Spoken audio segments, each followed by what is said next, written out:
All right there, friends. How is it going? Welcome to the SubPar Poddy C, officially, unofficially, the best podcast on the internet. My name is Stumpy.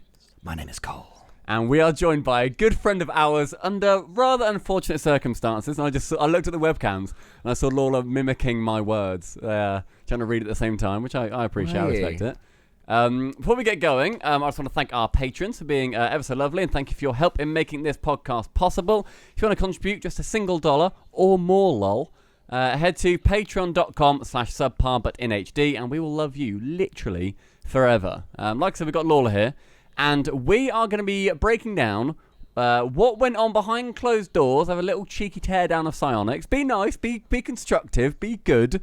Professional. Yeah, exactly. Be professional. Semi-professional. Yeah, and what exactly is happening with the esports side of things? How does that sound, Lawler? It sounds like a good way to kill my career. Hey. No, we're being we'll be constructive and professional about it. I know everybody wants me to be like the end all, the be all, tell everything and spill all the details, but that's just not good for anybody. No. Well, Lawler, you've already had a go before we started at Stumpy's tweet, which said, "You've heard the drama, now let's get to the source." It was so Lawler clickbait. will bear all in the next episode of our podcast. He's doing his job. I can't get mad at him, about the entire Rocket League esports scene, the future of it all. What a tweet! Did you guys agree on that before Stumpy posted it, or was that all Stumpy's work? Oh, I saw the tweet. I was like, oh god, what is Can I just Cole? Can you just tell me the number of likes on that tweet, please? 6.18, I believe that says. 618 likes. Oh, is there not a cool? decimal? That's. God. I think that's about double what Garrett G got after he won season 8. move aside, Garrett G. I'm coming. Yeah, exactly. Lawler, I'd like to leave it to you for a sec, just to explain why we've said that this episode is under unfortunate circumstances, in case anybody is listening and they don't quite know exactly what's happened. Yeah, if you guys haven't seen the tweet, one, what are you doing? Twitter's kind of where it's at for esports stuff. Why are you guys listening to this? But yeah, was a commentator for the premier broadcast for Rocket League for 4 years, and am no longer a part of that broadcast team in any capacity. Yep. I think our first question is, why the fuck?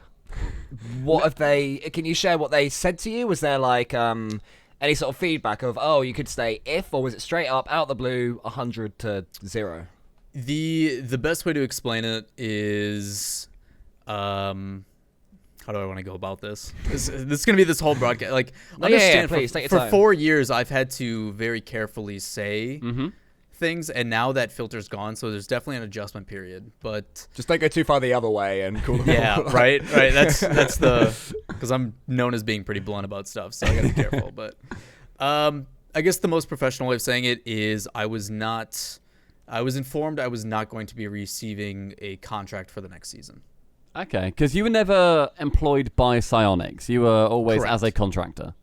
Yeah, none of the guys that have done it. The only time we were like under a salaried contract was when Twitch was still involved. When Twitch was involved, we were signed on as a salary rather than just like you're hired for X amount of time, and then when that time is up, we'll go over the next contract. Kind of like you're being hired for a one-off gig, like a DreamHack. Yes, yeah. That's how we're handled from season to season, or what that varies from commentator to commentator based upon what Psyonix wants to accomplish with them. But I was never an employee. I was never hired by Psyonix. I never had any affiliation other than we want you to do a job for us. So here's a thing that you signed to do that. Did you get the sense that any season it could be over, or was it hinted that while it's a season by season thing, it is sort of forever? I don't even know if that's a Psyonix thing, but as a contractor, you always feel that way. There's always people gunning for your position. I mean, you're talking out of how many people commentate and do that line of work, not just in the Rocket League bubble, but just in general. And with how big it's been getting, you always have a target on your back, no matter what. So there's always a feeling of it could be over tomorrow, which not only motivates you, but it also makes you humble about what you're doing, right? Like, even the first time we stepped into the studio, like season 1, we all expected, like, we go live the first day and then that's it. Like, we had no thoughts of coming back. We're like, we're just going to enjoy it. We're meeting Golden Boy, our idol. Yeah. And then it's done. Like, we remember stories of our producer, if you guys have met Tim Cristalli. I don't think we have, no. No, not as far as I know. I might have, but I might not have seen his name. For reference, sorry, we did go to the office and the studio where RLCS filmed, and so we might know these people. Baby. Yeah, so Tim was our project manager in the early days, and I remember, so we started the whole GFFB meme was from that first weekend, right? And we all started. Yeah, we started the show with like all hands in, and then all raising your hands and being like GFFB and like all happy. And Tim immediately goes into the production room and holds his hand over the kill switch for the entire broadcast. Oh my god! Just in case.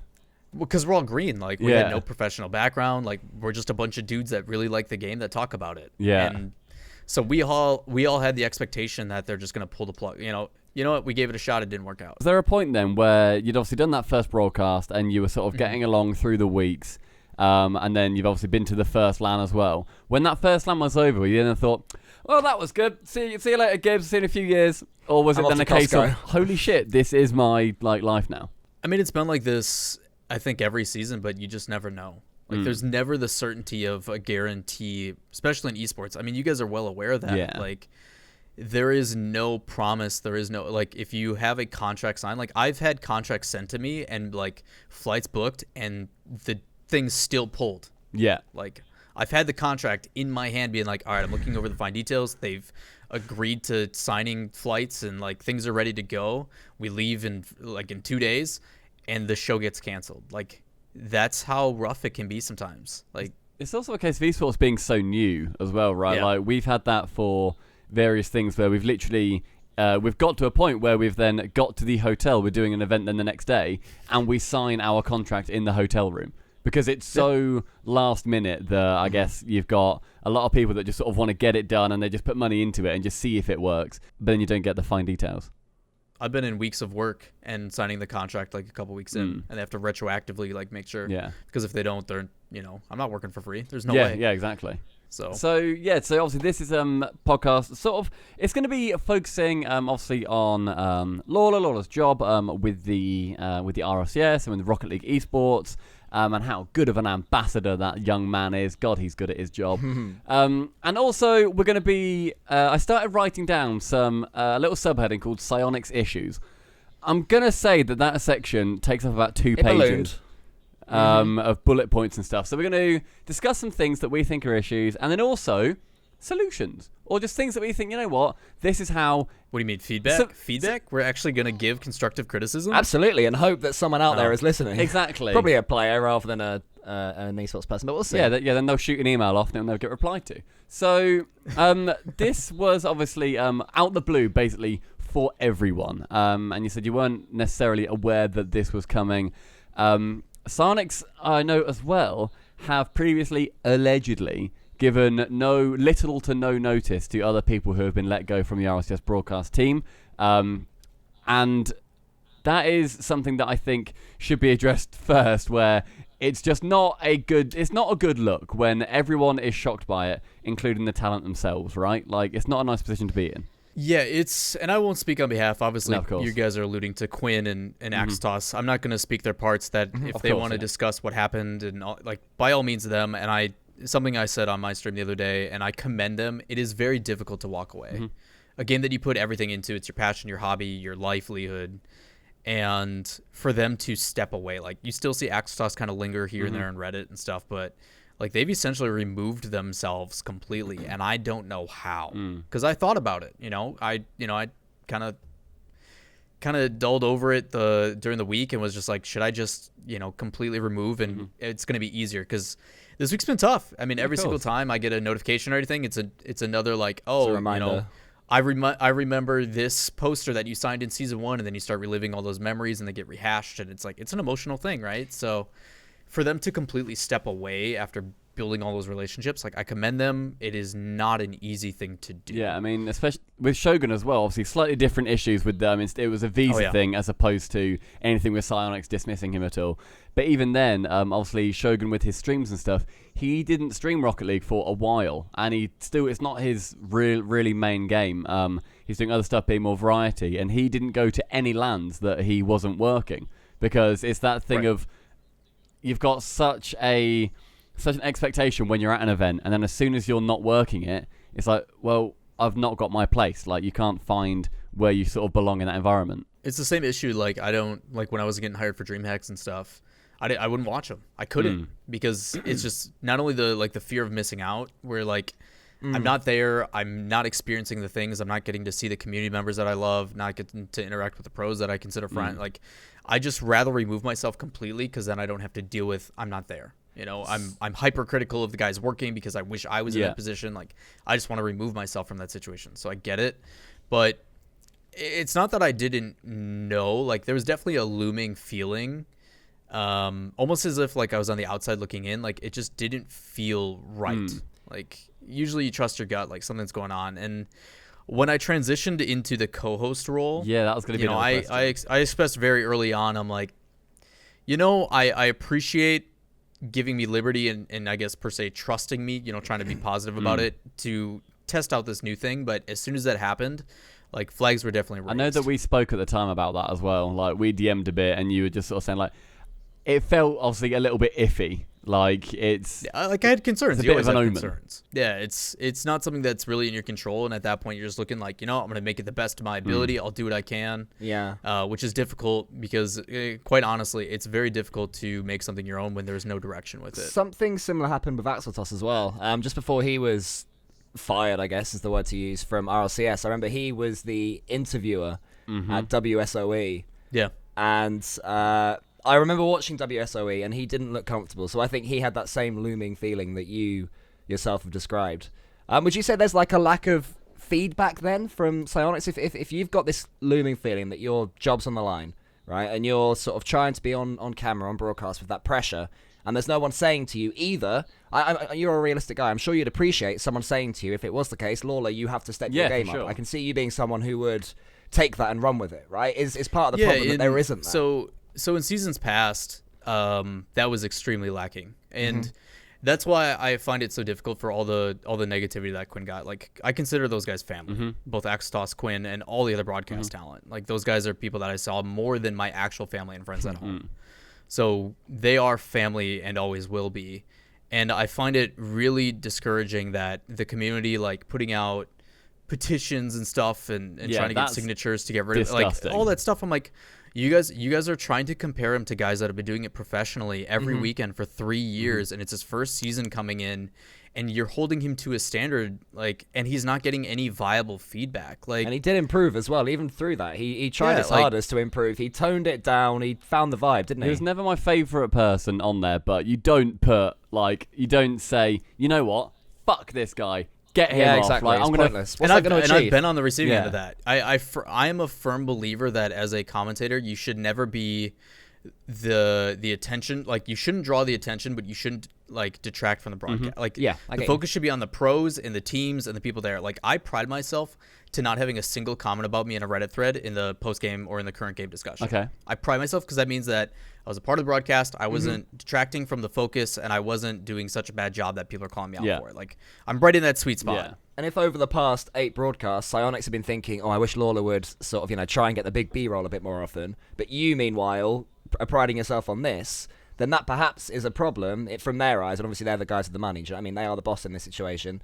That is a problem that perhaps could have been fixed if there had been that communication. Whereas meanwhile, you're still trying to do this sort of this niche that you've carved for yourself. Not realizing it's maybe difficult. The wrong I thing. mean, people need to understand as broadcast talent, it is not about what you want and never will be. Of course. The production company, the developer, whoever has a vision, and it is your job to the best of your ability, recreate that vision on. I mean, they're basically the client. Like, you're giving them a service. Exactly. They are the client that you have to then basically bend to their will. 100%. So there's certain things that you're being told or certain things that they want to do. So even though we personally feel we want to do different things, the client is telling you to do these other things, and whether they agree to that or not, or maybe they don't think you fit the bill or the vision as it's been deemed, there's a chance that is definitely the case. So in hindsight, is there anything that you wish you could have changed on the broadcast? Any sort of tone changes? Anything you remember specifically thinking, God, I'd love to say this or do this, but it isn't within their vision? I've expressed thoughts to my point of contact at Psyonix about changes and stuff that I've wanted to see. And it's frustrating because they'll do some of those things at DreamHacks, but they won't do them from their premiere, despite all the positive feedback about it. It's things that, like, I guess the biggest one is me and Shogun at the tail end of season 4 and all of season 5 did more of a conversational style. Yeah, I was about to say love that. We love it over here. Right? Yeah, thank you, Lawler. And ironically, it's the reason why Leaf and I were brought in the first place. When Leaf and I originally got hired as Golden Boy's decision, it's because he and I did a hybrid style of cast. It was what made us a team. It's what we started with.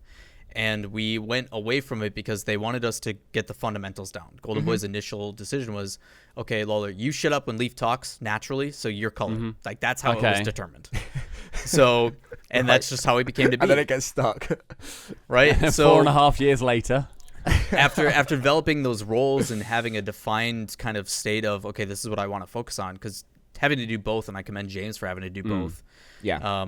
It makes it easier when you can just focus on this one thing. And now that we've gotten the fundamentals down, it's like, okay, now we can go to what suits the gameplay because it is so fast and makes it more natural. But we do it for DreamHack and we get positive feedback for DreamHack. But then when we want to bring it to the premiere, we can't. Why is this? I know that, obviously, that's Johnny and Shogun's thing. Like, their thing that they always get praised on. And it's like the fact that it kind of, like, basically every DreamHack they're at, it ended up basically getting a thread of, like, this is the casting that it's not that we only want Johnny and Shogun to cast, it's that we want conversational cast and we want it to be a discussion about the game. It's something else that a lot of other esports do really well, where you're not just saying this, goal has been scored, and then somebody else comes in and explains it. And credit to the public and credit to the community. In the beginning, I agree. Keep it elementary, a lot of new viewers, a lot of new eyes, and I tried to dumb it down because we had to. You know, there's a lot of new people coming in and seeing this because for a lot of people, Rocket League was their first esport and is still their first esport. So for a lot of people, you know, you come in, you need to keep it elementary for the general public and then still throw in tidbits here and there. We've developed past that. Rocket League is now,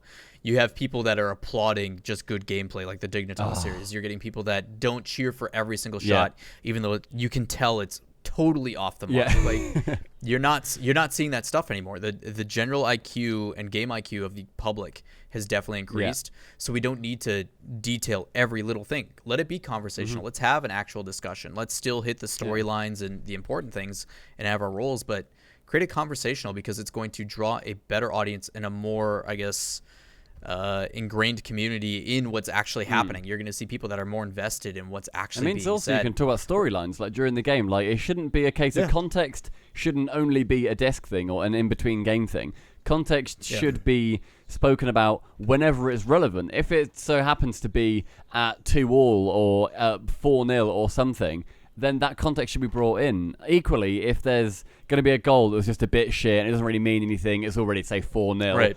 Don't then have it passed off to somebody to then sort of talk about it and add a load of hype and stuff to it. It's like, you don't need to. Like, it's now 5-0. That's no different. Yeah. Who cares? My least favorite thing about play-by-play in Rocket League is what you just described, Stumpy, when it's 4-0, 15 seconds left, and the play is still being described. He's on the left, he's on the right. Like, that doesn't matter. Talk about the next game. Talk about what this means in the context of the, if you're doing league play, then the next game is the most important thing. The next 15 seconds of this game don't matter. If we go into game 5, what I want to know as a viewer is what it means if Dignitas win this game 5 and what it means if TSM win this game 5. So that's one of my least favorite things. Even before that, if they're up 4-0, it's like, okay, let's start focusing on what they need to do in this next minute and they that have as well. off. Yeah, exactly. And then focusing on, okay, here's the importances, like the storylines like you guys are discussing, but even more so, it's like, all right, what are they doing to make these adjustments? What things are you seeing as a color guy to be like, okay, they're making mistakes here, here, and here. These are things and counters to that.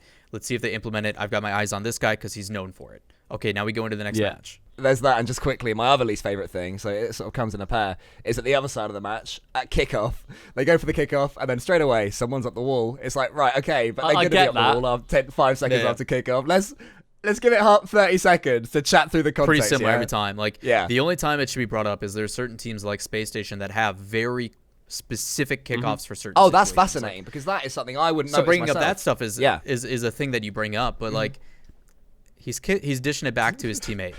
Cool. Why is he doing that? So he can have possession. We see it every single time. The first 15 seconds of a game, of your standard pro game, unless something crazy happens, doesn't really need explaining. It's going to be the same sort of getting the feel for it. That's where you then add that context in, because people aren't necessarily going to know. People aren't going to sit down and watch for 8 hours and know where you are in the broadcast and know what this game is, and they're not checking Wikipedia every day like the fucking nerds that listen to this podcast, Hey, you virgins. Yeah. Scum. Dirt. Why do you guys have a Patreon? Why do I people know. pay Well, for it's because people are into it. It's masochistic, you know? Yeah, people sort of like I mean, it. whatever you're into. There's kink for everything. Yeah, I send them a Polaroid of my middle finger. It's weird. It's a weird Patreon. I'd pay for that. Please do, lol. So we're going to be moving on a tiny bit to some other issues then that we would like to discuss. And in no particular order, I think we should start off with sort of a bit of an sort of the umbrella issue that I've seen brought up in the last 4 months or so, 4 or 5 months since the Olympic announcement, to be honest, where the general consensus seems to be shifting towards the point of view that Psyonix are more concerned with shipping copies of the game rather than investing in the current player base through updates or through the eSports scene and try and get it sort of thriving on Twitch. Looking at other games, I don't know how many sort of other eSports you follow actually, Lawler. Way too many. Way too many. Good man. Okay. There's comparing Rocket League to other esports, there's not really much to keep old players around apart from just the love of the game. Like, you don't really get massive updates. Like, my main other esport is CSGO, where you get economy updates all the time, where you get like different gun balances, buffs and nerfs, there's like different map changes, everything. Rocket League hasn't had that for like years. The last big thing really was the Fennec, and that was only because of Sure Set. Like, it's weird things. I mean, even before that, I don't consider cars big updates because it's just no, not compared to other esports, definitely. Right, like it's not like the last big update we had was Drop Shot, and that was in Drop Shot, 2017. which is so good and so unappreciated, and I fucking adore Drop Shot. That update is also where they added spectator cam boost meter. You love that stat, I do. Don't you, yeah, every time Drop Shot comes it's up, great. like, oh, did you because know? you always think, oh yeah, no, you could all like, oh, it's like season 1, season 2, you couldn't see it. But it was something like season 4 where you didn't actually know what the boost was on the cam. Like, it was way later than people think. So yeah, do you guys think that their focus is mostly on the casual scene then, and just trying to sort of ship copies, or? I think it starts at the top. At the very beginning of the game, like, there was a lot of ideology that this company had. Understand that it was a passion project. They put out Psyonix C. They know they didn't do things right, and they knew they had a hit, and they were right about that.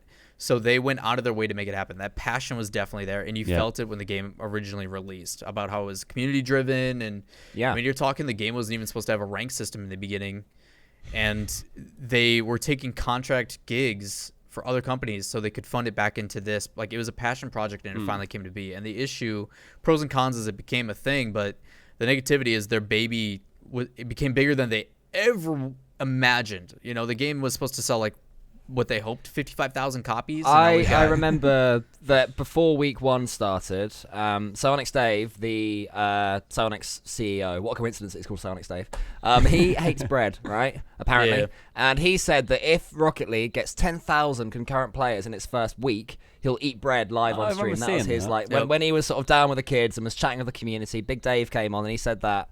And then it ended up getting like 100,000 plus or whatever because of PS Plus. Yeah. So I think in their mind, 10,000 concurrents was something that Dave assumed would never happen. Right. Yeah. And they got 10 times that in the opening weekend. So I do completely understand the fact that, as you say, their baby suddenly grew too bloody big for them. They thought they were having an innocent little human baby, and then they ended up with the giant from Jack and the Beanstalk. Like, people need to remember it is, and I, by all means, I'm not defending what they're doing and their decisions they're making, but it is an indie dev.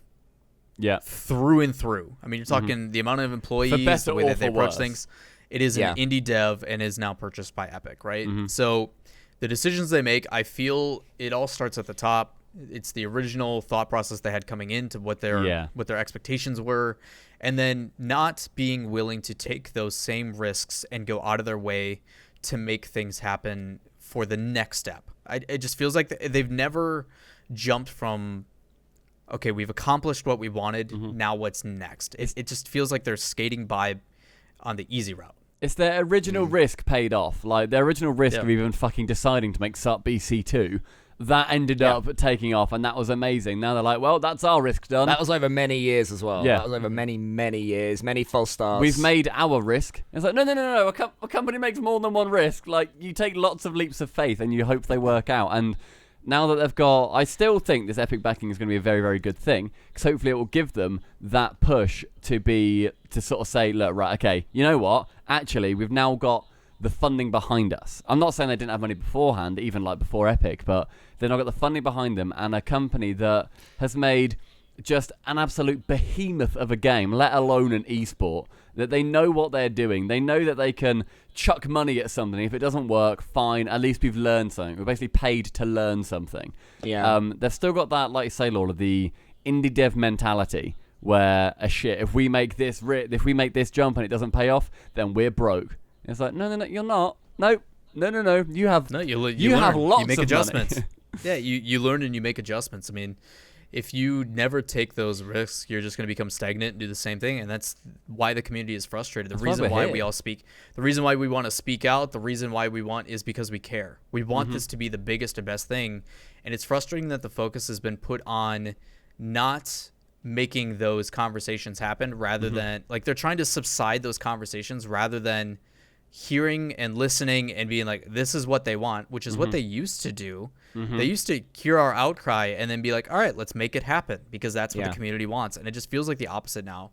The PR is being focused on making sure that there's no negative things being said rather than putting that effort towards let's give them what they want. I mean, I don't know if you guys have heard it much in other esports, but when it's even little things, right? Well, something that really annoyed me was when there was a match in the RCS that, say, there was a technical error, server went down or whatever, it would never be mentioned.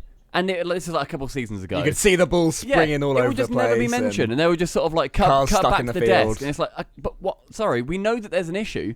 Like, we're not fucking idiots. We know that there's a problem here. Just that's debatable. You know? Yeah, it's true. Yeah, fuck well, you. we are, but most of the people watching Stupid are. As you said, there's a lot more people that watch it now. Stupid people on paper. I had to get one jab in while I was here, guys. It's like people know that there's a problem going on, and they know there's an error, and it's so. It's just it was always a really weird thing where it's like, don't mention it, don't mention the thing. It's like, no, mention the thing. Like, if a company says, sorry, the server just quickly went down, we'll get it back up as soon as possible, and then can carry on talking, my respect grows to that company a huge amount. I love it. It's like, hey, look, you admitted there's something wrong. That's fine. Yeah, the difficulty with that is when the commentators say it, we are the ones that are being held accountable for what we say, right? So long as production tell you, obviously, that the server's gone down or whatever. No one tells, like, no one, to the general audience, nobody knows that someone from production is talking in our ear, in our inner monitor, and saying, hey, like, this is what the issue is. Yeah. And, like, yes, through the seasons, it's gotten better. You know, usually you get, like, a physical, like, we as commentators have basically said, like, you are going to write out exactly what I say, and I'm going to read that. Okay. Because why? Because I want to make sure, like, I don't get in trouble. I want to make sure I'm saying exactly what you guys tell me to. Because in trouble with Psyonix, is this the general, eSports team or the team above them? Just in general, right? Like, I don't want to, because I'm being held accountable by the public, so I want to make sure that I'm saying exactly what you guys want me to. So no matter what happens, no matter what the outlash is, no matter what, I'm removed from that situation. Yeah. I don't want to be held accountable in You're any using capacity. Their words rather than yours. Exactly. Okay. That's just me being cautious about the situation, because in the past, like, if we say something wrong, I don't want it to come back to bite me. Are you cautious of that because of the community going, oh, check out this clip, this dickhead sort of made light of the situation, say you sort of get the vibe wrong, or is that because you're cautious of Psyonix telling you off, giving you a slap on the wrists? Yes. Both? Everything. Yeah, 100%. Okay. Yeah, 100%. I mean, it's one of those things where that's an issue with communication, where you don't know what you're allowed to say, where you're thinking, you're almost walking on eggshells the entire time. Well, listen, that's... Go on. Sorry, carry on. I was going to say... What I was going to say was... you said carry on, I'm going to carry on. Sorry, but then you did too. You go, I'll go after. Fuck you, patrons. Take it out on Fucking them. patrons. Give us more money. So, I think one of the issues is where, you're walking on eggshells and you're thinking, like, what can I say here? And you're saying a sentence, like, just like generally if you're like talking about the game. But then, like, we've had it on the Elite series as well, or on our show, where we've said, we're just saying something, but in our head we're trying to sort of formulate, okay, how do I then turn what production have just said to me into an actual sentence so I can then regurgitate that out? You're sort of doing two sentences at once, then try and merge them into each other. And I don't think a lot of people sort of understand that you have always got chatter going on in your ear a lot of the time, especially between games when there's been an error as well. Or if there's 2 broadcasts going on at the same time with South America, or it's a lot of people think casting is easy, but until you actually do it, you don't really understand. And luckily, you guys have had those opportunities and can fully grasp like it is challenging work. There's a reason why it is not everybody's able to do it. Something you get used to, obviously, but it's still like very challenging. Yeah. So what I was going to say earlier, when you were talking about walking on eggshells, and Lawler, you were saying there was this fear between Psyonix and between the community. It seems to me that because Psyonix sort of had this explode upon them, right from the very, very top this is, they expected they'd get 10,000 concurrents on day one. I hoped they would, and they ended up with 100,000. And it seems that since then, they have always had a fear from the top that any second everyone's going to stop playing Rocket League. It's all going to go away. One more bad day of the servers. Remember those were down at the start? Yeah. One more bad day and everyone will get bored and move on to FIFA or Fortnite. That's what's crazy to me, right? Is they made it through that. Yeah, they did. And then that fear has sort of lingered. And then it went down to the people who were second in command. Then it went down to the eSports team. And because they're nervous, the people above them are nervous, that goes on to you and the other broadcasters. And then you're sat there thinking, oh shit, can I say that the game's a bit laggy? I don't know, because the guys above me are so fucking jittery that I might get sacked. It seems like it's like within the company's nucleus that there's this fear that anything can go, and everyone that's attached to it gets tainted by it. Like it should be a celebration, right? RLCS should be a celebration. It all should be of Rocket League, this esport we love, not 5 hours of terror that any second I'm going to say something that has the whole house of cards come tumbling down. And that's not to say like you should anybody on broadcast, whether it's like a pro or whether it's obviously one of the broadcast team, should say whatever the fuck they want. Like you can't have people. No, of course. You can't have people like saying. It'd be really entertaining if they did. Oh my god! Imagine if like Leaf's there, the game goes down, and he just goes, right, that's happened again. So it's been terrible this Psyonix. week. Fucking Psyonix, man, please. I've always wanted somebody who's cast him and there's been a really awkward post bounce to say Psyonix, please. Oh god. Johnny did a dream hack. Did he? Yeah. Oh, good man. I love Johnny even more. Johnny now. doesn't count. Johnny doesn't He's count. He'll always Scottish. do that.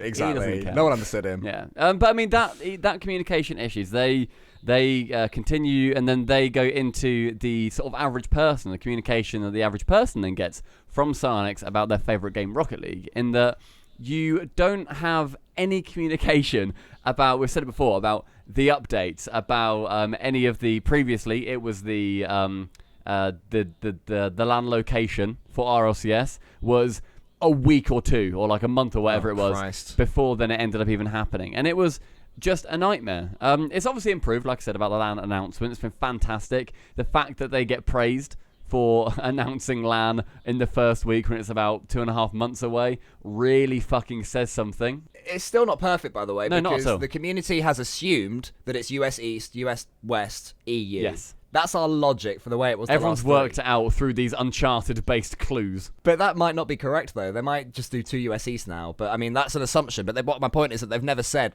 when EU was going mental, when it was announced in Newark, Psyonix never said, don't worry, EU, it's because of this. We had to figure that one out for ourselves and then decide whether we accepted that reasoning or not. So even that is, like, nowhere near perfect. Yeah, it definitely feels like they're playing catch-up. Like, the difficulty is you have to look at it both sides, and obviously I'm trying to play devil's advocate because I've seen both sides. Like, people need to understand what goes into actually securing a venue. I mean, renting it for the weekend logistically, is it available? Is it already booked out? It's not like they just show up and be like, I want that one, we're going there. It's like they go and travel and check out a bunch of different venues at any given time and try to keep like 5 or 6 on their list. And then if things work out with timings and what they're trying to do and all the other scheduling with all their other events so it doesn't conflict, like, that's then how they book the venues. So, like, I'm sure the venue that they had in Madrid is something that they've looked at from years ago. Yeah. And it just ended up being the one that worked out. Like, it's not like it's just something that they're like, yep, that's the one we want. That's the one we're doing. It doesn't work like that. So, being able to announce and do all that kind of stuff, I get. But the difficulty I think we all have is the fact that there has been this precedent set that it is happening still too late. Like, why can League of Legends go and announce it a year in advance, but we can't? Like, why is the planning for them? All of their events as well. They've been doing it. They've been doing it for a long time. Like, the expectations we have are very strict because we care and we're passionate about it.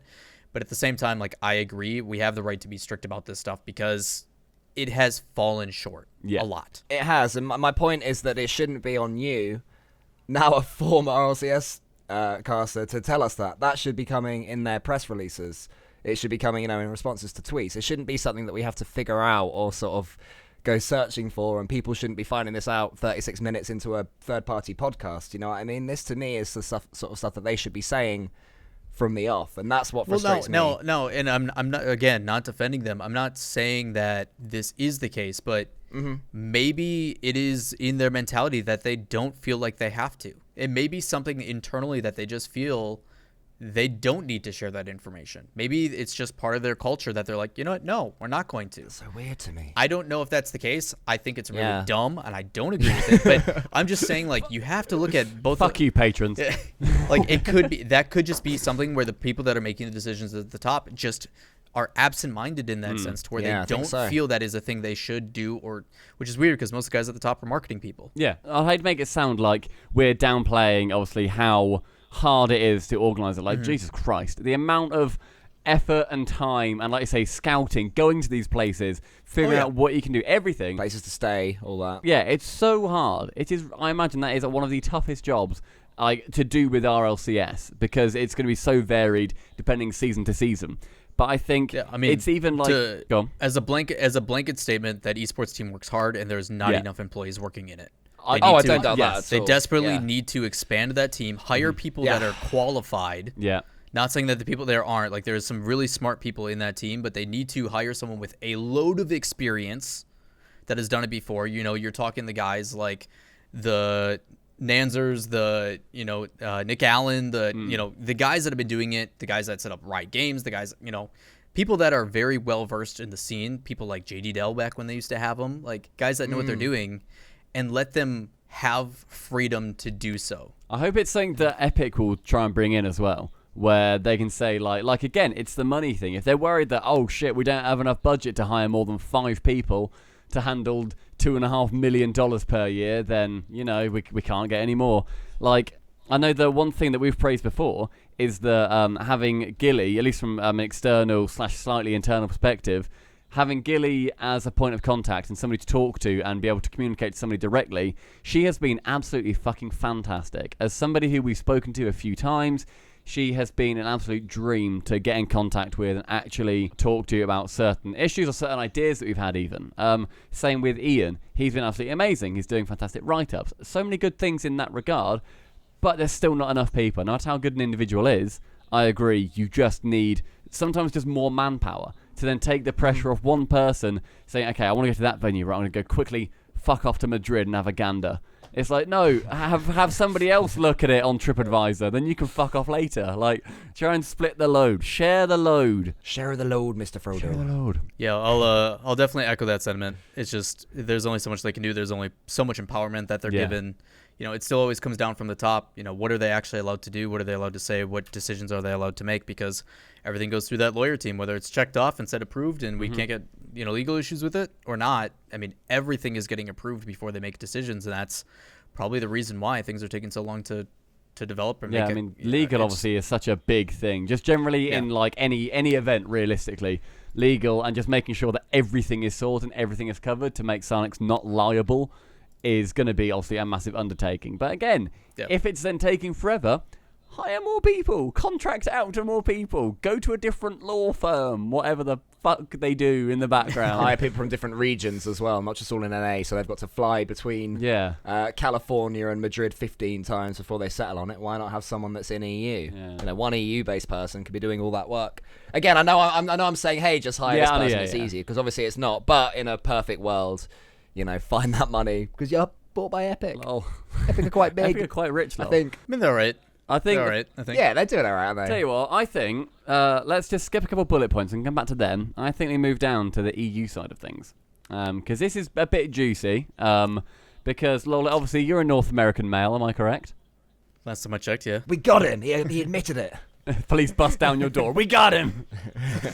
Yeah, like checking. Is the music gonna start playing? Where's the meme song? I love that song. Yeah, people like smash through your window on the ropes like it's Rainbow Six. So the title of this bullet point is absolute lack of EU tournaments or involvement. So this kicks it off where we spoke a little bit about the Gfinity Elite Series earlier. If people don't know about it, and to be honest, I wouldn't blame you for reasons we'll go into. The Gfinity Elite Series was a full-on league play on LAN in London, having teams like Vitality, like Method, there was like Epsilon, there was hashtag United, like where Doomsday was playing. Like, there were huge teams involved. It was about, I think, £50,000 or so. It was always 50k. Yeah, so not a small tournament by any means. And that was, like I said, full-on LAN league play, amazing arena, in a, like, cinema, so fantastic seating. Brilliant stuff. I think it was free to go to as well. Like after the first season. Yeah, first season was a $5 to go in per week. There was also Street Fighter 5, and in season 1 it was CSGO. Then for the next 3 seasons, it was then FIFA. And they had free pizza as well. I just remembered. remembered. And Domino's sponsored it. They gave out free pizza. So sick. And Domino's is good in England. Like, I know in America everyone sort of sneers at it, but over here Domino's is just sort of Domino's is a treat. Pizza. I'm just saying, if you're paying a $5 to go and get Domino's pizza and watch Rocket League, like, you're doing all right. I think you're gonna fill out a stadium pretty quick. Yes, pretty good. Well, hopefully. So that was, as far as I know, the only professional Rocket League LAN there has ever been in Europe, aside from RLCS or DreamHack. As far as I know, I might have missed one. I've fucking missed Cloud9 winning a DreamHack previously Insomnia. on a podcast. But that's not pros. That's more semi-pro. Insomnia's, and that's also got prize pool issues, which we'll get to. Yeah, that was a whole thing. Yeah. But so as far as I know, I don't think there's any other LAN in Europe. And it's not even like the Gfinity Elite Series was then pushed by Psyonix and like put all over the subreddit and put in game as like one of the like watch now, eSports is live, whatever. It got 0 support and it got 0 mention from Psyonix ever. Because of that, people then just didn't know about it. It was never tweeted about, which is obviously a fantastic thing that Psyonix do with their other tournaments. One of which is CRL. I have no problem with CRL whatsoever. It's cool, fair play, do your thing, college kids in America. But I, as a European, don't give a fuck. I don't care. I don't care that there is a college Rocket League level thing. I don't give a shit. But that has received just so much more fun. I'm fully aware I'm going to be annoying everyone who loves CRL. So just to confirm, are you into it or not? I don't fucking care. So 2 things. One, you need to have a rant about how little you give a shit about CRL. Will do. That needs to be a separate video. So that's one. Yeah, I'd watch that. 5 reasons the Stumpy doesn't give a shit about CRL. Yeah, so that's one thing. And 2, it goes with what they're trying to accomplish, though. Like, Psyonix has stated they want Rocket League to become a traditional sport. And in the United States, the National Football League has been around for 100 years now. Yeah. It's its 100th season. That's quite young. And they use the college to feed into that. The difficulty is that we can start playing at 15. So college starts at a different age than 15. Yeah. So usually CRL is where players go to retire, which sounds like your career is usually done by the time you hit 22, Wasn't 23. Marky 20, Doodah going to go there at one point and play soccer and also do CRL? Yeah, with Lucinio. That was it. That was the dream, but it just never happened. That would have got me into CRL. I'd have watched those two. Like, understand the amount. It's the amount of money that's involved. I mean, you're talking like Overwatch players for their collegiate system are getting paid like $400,000 in scholarships and all. Like, there's a ton of money in that field, and it's getting bigger and bigger in the United States. It's getting massive. Which, I mean, fair enough. Like, I love that people have a secondary league to go to. That is absolutely fantastic. I really, really love having options other than the RLCS and RLRS. I think it's fantastic. Really, really good. The issue is there is absolutely nothing for pro-level EU players. There's nothing. Like, you get obviously... I'm trying. I know you're trying. Okay. We're getting onto the brawl. Don't you bloody worry. So there's just nothing for EU like pros. Like, you've got RLCS, RLRS, and DreamHack when they're there. Obviously, some teams are fortunate enough where they can fly out to Montreal or whatever, and they're fantastic stuff. But I just find it's such an absolute piss take that there's college level kids who are getting so much more funding, prize pool wise, obviously just having scholarships and stuff, compared to actual pro players in Europe. It's ridiculous, and maybe that's the fault of Europe. Maybe that's an issue with us. I definitely think it is a regional thing. And not to defend it, I agree there needs to be something for Europe. 100%.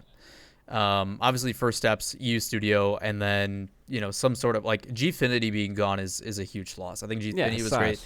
The issue is Gfinity didn't have the top tier talent involved. Like, they were using subs, they were using they weren't using the main rosters or the major guys, like, I don't know why they didn't just use Gfinity for the EU RLCS studio. I don't know why that wasn't a thing. I've done a massive... People listening can't see, but Stumpy Goblin just had an aneurysm. Right. Neither do I! Right, like I don't know why it wasn't used. Like the content that was being produced there, the way that they went about having the set, the leak, like, it was a tried and true. It was a tried and true, tailor-made, tested and proven to work thing. Like it showed like, okay, you guys don't want to take the monetary risk. Logistically, it's a pain in the ass to do all this and fill out the players and this and that. And that's another problem that Rocket League does have because we have very young players.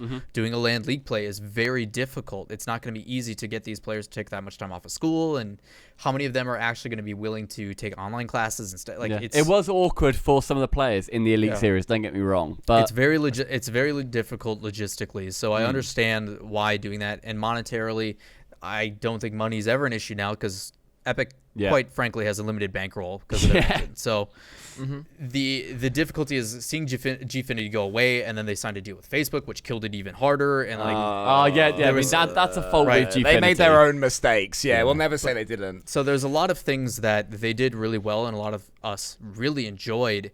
But it was a proven and tested thing that showed it could work. So it's not even like, let's say Psyonix didn't even trust Gfinity, because firstly, Gfinity they've been around for a relatively long time in the esports world. They've been doing loads of tournaments. They ran the Gfinity weeklies. Like, that helped get Rocket League off the ground for the esports side of things. Oh, 100%. And then they used Gfinity to then run the OCE side of things, to then run the OCE RLCS. So it's not even like they thought, you know what, we just don't want to work with Gfinity. And if it was ESL, it would have been any different, right? They just ignored that it even happened. I know people at the time, it was all over Twitter, and people like won it. And people were saying, it's when Vitality won. Obviously, Pashi at the time was a massive person, just physically, he was a big man. And also in Rocket League, he was saying on Twitter, like, so nobody knows this happened? Nobody knows that there was a 50 grand LAN this weekend? No, that wasn't ever mentioned anywhere? Okay. The fact that it's 50k means that there would have been a lot of deliberation between Psyonix and Gfinity. You it's can't just classified chuck as a out major. LAN It is a that's major. that high. Exactly. So that there would have been this communication, this one-on-one between the two companies, and yet there was never the logical jump of, hey, we should, if not EU RLCS, let's have a big one-off LAN with this, this tailor-made, this ready-made thing. That conversation was never undertaken by either party, or one party blocked it. And it's so frustrating, like so many things, where you're so close to having it perfect, but it never becomes it, and there's never any communication or hint as to why, or the fact that these suggestions have been heard. Yeah. It's just frustrating because, following a bunch of different other esports, I mean, you see what Valve allows CSGO to do, and how a lot of it is made for and by the community. All their spectator client, their map changes, all that kind of stuff is developed and made by the community. And then Valve says, yeah, that's good. Let's do that. And then they just implement it, tailor it, all of their in-game stuff with all the scores and everything. That's all through HLTV, which is a fan-run, fan-made site. And they're like, what, you're doing a fucking brilliant job. Why don't we have pick'ems for in-client and stuff like that? That you can... Basic came about and then disappeared a week later. Yeah. Right. There's a lot of things that could be done and implemented to really give back that people would love. The engagement would be increased. Not just you watch you get people spamming rewards, but like, hey, here's your pick'ems for the week, and if you get these right, you get a special item or chances. There's a lot of things that they could do that they could take from other places, and it's like, I don't care if you're copying it. If it works, why not do it? You guys are trying to copy and imitate what broadcasting in the typical sense with the NFL or vice versa, ESPN. You're trying to imitate that already, so like, why is it bad to take things that have shown to work and that people enjoy, and even if they don't work, so what? At least fine. you know.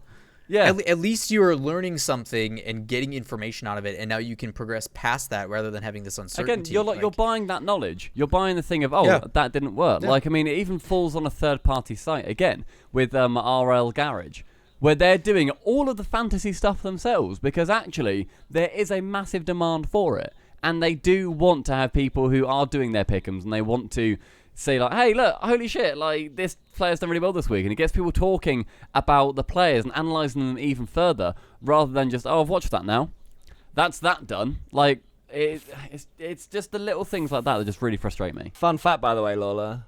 That thing that you just described of things that Psyonix should nick for Rocket League from other esports is a script that I actually wrote today. So we've got that one on the way on SubPar in HD. 10 ideas. I'll look over and give you guys feedback on it too, in case you missed anything. It's going to turn into 35 ideas Yeah, it may well be. I've already got 3 things that will come up in this podcast that I need to sort of somehow interweave into the ones that I wrote earlier, so that'd be fun. But yeah, it's just like, it's sort of like, all these ideas are out there. I completely agree with you, and they're just not being taken up. And it's not like it's things that we haven't been discussed. Like, it's not even that we want to be compensated for these ideas. Like, we're just wanting it to grow and be the best thing that it can be. Yep, we just want it because we all know the potential. We've all been saying it since even before the RLCS was a thing. We know the potential of what this game could be, and we want it to live up to those expectations. So please let us give our opinions. And if you don't agree with them, that's fine. Yep. I don't care, but at least try something. Yeah, just do something new. At this point. I remember watching, it was RLCS, I think, season 6, like the start of season 6 or something. And I got like halfway through it, or like maybe season 7. I got like halfway through the season, and I just thought, if you showed me just a clip of this season, and then from season 3, I think, where it was the new studio, was that season 3? Yeah. If you showed me a clip of that and just bleep the team names, would I know much that's different? Like, would I genuinely notice? And I don't think from the content perspective, there really was. It's not that that's even like it's not even a fault of casters at that point. To a general viewer, probably not. Like, there's different things that like we as broadcast talent I've tried giving different. Like, I've presented like different ways that we can use the studio and different like segments and stuff like that. But to a general audience member that's just sitting, if they don't watch on every week, they'll just be like, oh yeah, which that's something that they've always done. Probably most people. Like, most people are going to be the ones who say it's like 100,000 people viewership. Probably like 25,000 of them, they're going to be like the regular ones who will just tune in anyway, being generous. The rest are going to be who just flip past it and think, oh, that's pretty cool. But then you need to then try and grab them in. And I like when new stuff was tried. I think it was in season 5, where just randomly I went to the casting desk, and just like Carpet was just wearing a fucking fez, and there was like a photo frame. I was like, I don't know why that's there, but I love that it's there. I love that just something there was else a big is happening. change to more stuff like that, and really also cool. like the LAN at season 6 with the big I think it was the big Dignitas heads that the guys are wearing on stage and on desk and stuff like that. I love that sort of thing, and I think that cool. Especially RLCS. So going back to the Gfinity Elite Series, we took pride, and it seems like you know at least a little bit about the Elite Series, so you may well know this, Lawler.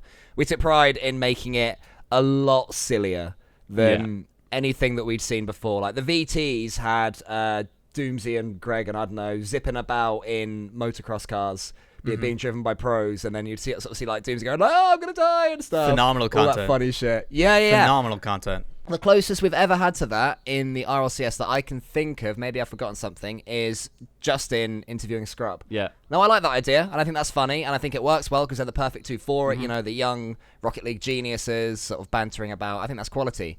But also, in the same vein, I do want to see Fairy Peak eating jelly.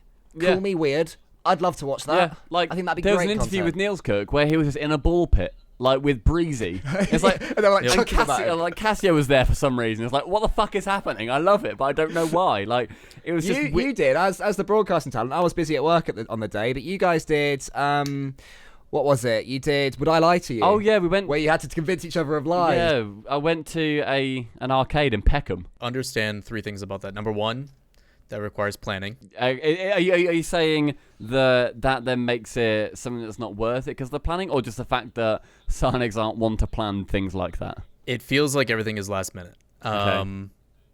That's just a general vibe that it feels like a lot of things are last minute, or because there's not enough hats being worn, or like that'd be a good segment.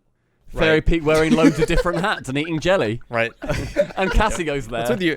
Do you have a thing for jelly? Like, what are you? Yeah, just fucking. It's just funny. Jelly's funny, isn't it? Yeah. So I think it's just, if you have a bigger team, you can start to coordinate and plan different things. It's just there's so many people that are all there trying to do too many things that it's difficult to implement those things, which is not a good excuse. It really isn't. No, yeah. So I get you're being devil's advocate. I think a lot of those things take planning and coordinating and making sure that these things are ironed out. So there's time and places to do that. Logistically, it also costs money to go and do those fun things like Doomsy did and everything. Like, that's just more money they have to spend. But again, that's not an issue. Like, or it shouldn't be an issue anyway. Theoretically. Shouldn't be an excuse. Yeah. And it's just, there's a lot of things that go into making those segments. And when they are trying to be, to my knowledge, a traditional sport, suit and tie, because there was a season that we didn't have to wear ties, and everybody was happy because I had a bunch of more shirts I could wear. Yeah. But are we back to ties now? I haven't noticed. Did they come back? Yeah, they came back. We had them for right. one season. We didn't have them. Then they're like, yep, back to ties. And we're all like, oh. But, Come on. but yeah, so the whole tie thing and just the professional and trying to emulate like ESPN, it feels like they want to be like, I don't know if you guys watch American television ever, but there's a show called Inside the NBA. I tried not to. Yeah, I don't blame I you. watched Heroes once. It's got like Shaquille O'Neal on it, and Charles Barkley, really big like professional sports athletes, big personalities, a really good host that somehow reels all those guys in. And their show is off the cuff. It's funny, like random tangents on stuff, but they still discuss what's important. Like they do a really good Same job. with Match of the Day in the UK. Like it's Yeah. got Gary Lineker who fronts it. And it's just like him, two guests, and they talk about the games of the day, but they still mess about and like talk There's about a couple shit. shows out there that are really good. Inside the NBA is one of them. Okay. And then there's another one called Inside, or it's called Good Morning Football. Okay. And like they're phenomenal shows, great content pieces. Good morning. Yeah. Is this the football which I see before me? Yeah, but it's like they're really good shows. The personalities are allowed to shine. There's still great segments, and they definitely hit their pieces. But it's like they're so minimal guideline. Like they're just open to discuss. As long as they hit these 3 topic points, open discussion, go crazy. And it's so organic and it's really good. And it's like Psyonix wants to do that, but then they're like, nope, suit and tie, scripted by the book. Like it feels so weird. So at least to your understanding, they have a vision of this slightly irreverent comedic take on very traditional American sports, but then they are scared to actually ease into And making it sounds that like vision come it's to a life. trusting talent. Is Like that fair? Yeah, Good Morning they're Football not- sounds like it trusts the talent to be like, hey, you know what, you can do this. It's weird because it feels as if they have this vision and they know what they want to accomplish, but they have no idea on how to get there. And that goes back to what I said. You need to hire somebody that has professional experience, that has been doing it for years. Because yes, even though esports is new, there is people that have been in that space for a long time, and you've got to pay them handsomely because they are valuable for a reason. Their So knowledge is golden. I think there's a mixture of that, and because they are trying to emulate something that's been around for 100 years. But I don't know why we keep doing that. Like originally esports, and I credit Kevin Findable Carpet a lot. He always has had the vision and has always had the mentality, and something that he and I discussed for numerous hours about how esports has always tried to accommodate and try to make sure that there is no excuse whatsoever. So when the mainstream catches on, they can't tell us no. Okay. They can't say, well, your cable's misplaced in front of your shirt and it looks unprofessional. Yeah. You can't, like, esports is so polished because they just want to make sure that there is no excuse for when the time comes that mainstream can't ignore us anymore. They can't be like, oh, they're nerds, this and that. They do this wrong, they do that wrong. And in most cases, most esports talent is better than broadcast talent on air. It's like for mainstream. There's a lot of because they're mainstream talent out polished, there. like overly polished, like weirdly polished, right? That's what it sounds like, right? Or they're ex-pros that just don't care because they make it's bad. There's a lot of commentators in like the NFL and stuff that are just horrible. But esports is outgrowing that. Like their numbers are dropping drastically while esports is blowing up fast and is only going to get better. So it's like, I understand we want to learn from them, but why are we trying to accommodate when we've proven that we are going to outgrow it and be better? It's also like, so different. You have the ability to be something different. You have the ability to be something unique and special and accommodate the demographic that they are so desperately trying to grasp. I don't know how many people of our age group that actually still have cable subscriptions. I don't think there's many. No. So then, no.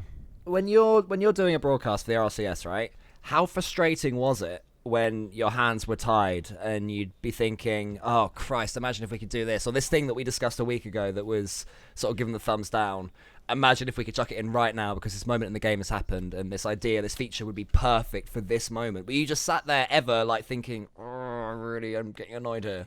Go back and watch Mid-Season Mayhem. I want to generally. I love that.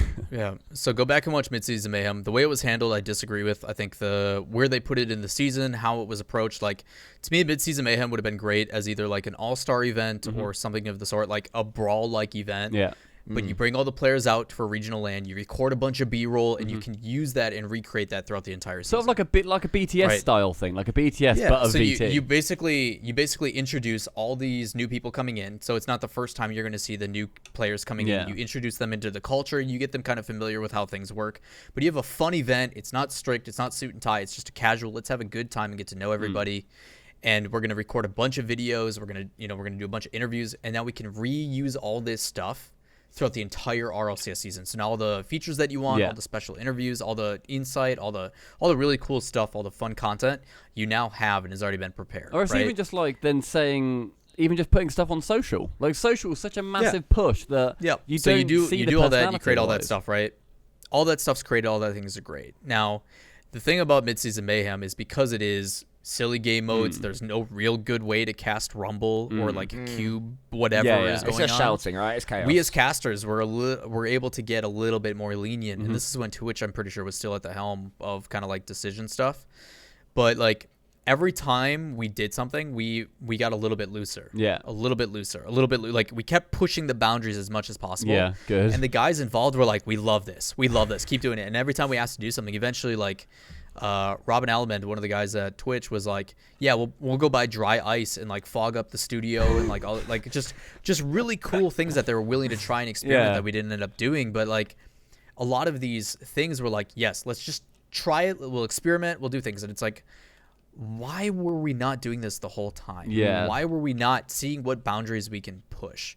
And it's back to the first thing we started talking about. It just feels like there's this lingering feeling of what happens if it goes away. We want to protect our baby as much as possible. And if any mistake happens ever, it's going to die. And it's like, get rid of that mentality, take those risks and move forward and try to be forward thinking like you were on how the game was made. Anyway. Like bloody sound not working and players disconnecting and servers fucking. And up. also, It's I mean, you like think they'd learn from experience that the game's not going the to thing die. with babies is right. They're delicate when they're young, but when they get older, Sure. they fucking bounce. You can chuck them anywhere. Like babies don't die easily. Like they've got soft heads. Exactly. Yeah, but it's just, you can just get like one of those No, car that's buffer why things. they're and- malleable. Yeah, pull it back out. Exactly. It's like you can run it over with like a car tire and it'll just spring back. When the baby is young, when Rocket League is young, you know what? You leave it in a slightly too hot room, it might fucking die. And you know what? GG, fair play, baby. Idiot baby. But once it's a toddler, it's gonna It's a horrible analogy. it's gonna like fall down a slide and smack its head on like a pole, and then if what happened to you? It's what happened to me, and I'm fine. And if you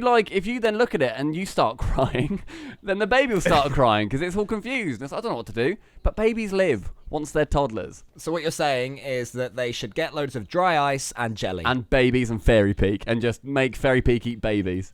That's what Just I'm see saying. what happens. See what happens. It could be a good segment. It's gonna lather the baby up in jelly and just take a Oh, I bite. got a delicious baby here. Awful. Fairy Peak, you gross man. Yeah, I don't know. There's just, I don't know.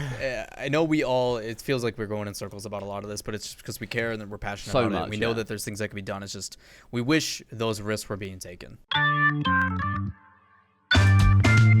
I reckon we should move on to the big questions because we are an hour in now to this podcast. We've got big questions and then we've got Twitter Going by questions. fast, boys. Yeah, but I still I know, it has gone by I so I quickly. still have 3 subheadings. You, my friend, do not have good time management. I'm going to put it I out like there. my I know you're the subheading. host. Can- You're the big man. All right, go through your subheadings. I'm just going to say what the subheadings are, then everyone can imagine what we're going to talk about. Okay, the first subheading for your imagination is abandoning features. You get no more information. bad. Oh, evil Psyonix person. Okay, the next subheading was stifling the eSports scene. I That's hate it. Psyonix. There we are, that's it. Imagine what the fuck we're going to talk about there. And the next one is no support for external tournaments. And then that's it. I hate Psyonix. They are bastards. But they love babies and jelly. Okay, I reckon now. Do you reckon? Time to move on to big questions, do you think, mate? I will say, before we get into any of this, I will say there will be a brawl in the next 2 weeks. Hey, happy days. Ooh. I'm excited. Funding has been raised. I like Shout outs to brawl. this community. I'm gonna say thank you rather than telling them to suck it like you guys do your Patreons. Fuck you, but- patrons. Give us more money, then give Lawler some money. Yeah, I appreciate you guys getting funds, but yeah, we'll have a brawl in the next couple weeks. Beautiful. All right, well, Cole, you pushed me away from other subheadings. No, we went through them all. No, we didn't. You know we didn't. All right. Okay, well, we're moving on to a section I like to call Big Questions. It's just called Big Why is the Questions. font so small then? Yeah, hang on. Don't you... Let's make it fucking massive.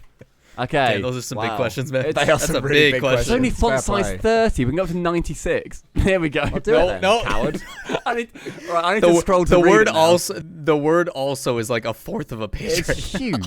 Okay, I need to scroll to... It's a big question. I Okay. can't even read Let me this hear that question. scroll wheel. I actually can't read that. Sorry, I'm an idiot. Right. boo, coward. So apparently, there was a little bit of a rumor. The E-League was planning on having the same prize pool as RLCS. So this was December 2018, I think. just after RLCS Season 6. Yeah. A couple of weeks after. So yeah, there was a rumor that eLeague was planning on having the same prize pool as RLCS, so I guess RLCS Season 6 it was, and Psyonix forced them to lower the prize pool so RLCS wouldn't be outshined. Did you hear anything about that? I did hear rumors about that. Okay, did you hear... What did you hear, Laura? Because you specifically said I've heard rumors about that.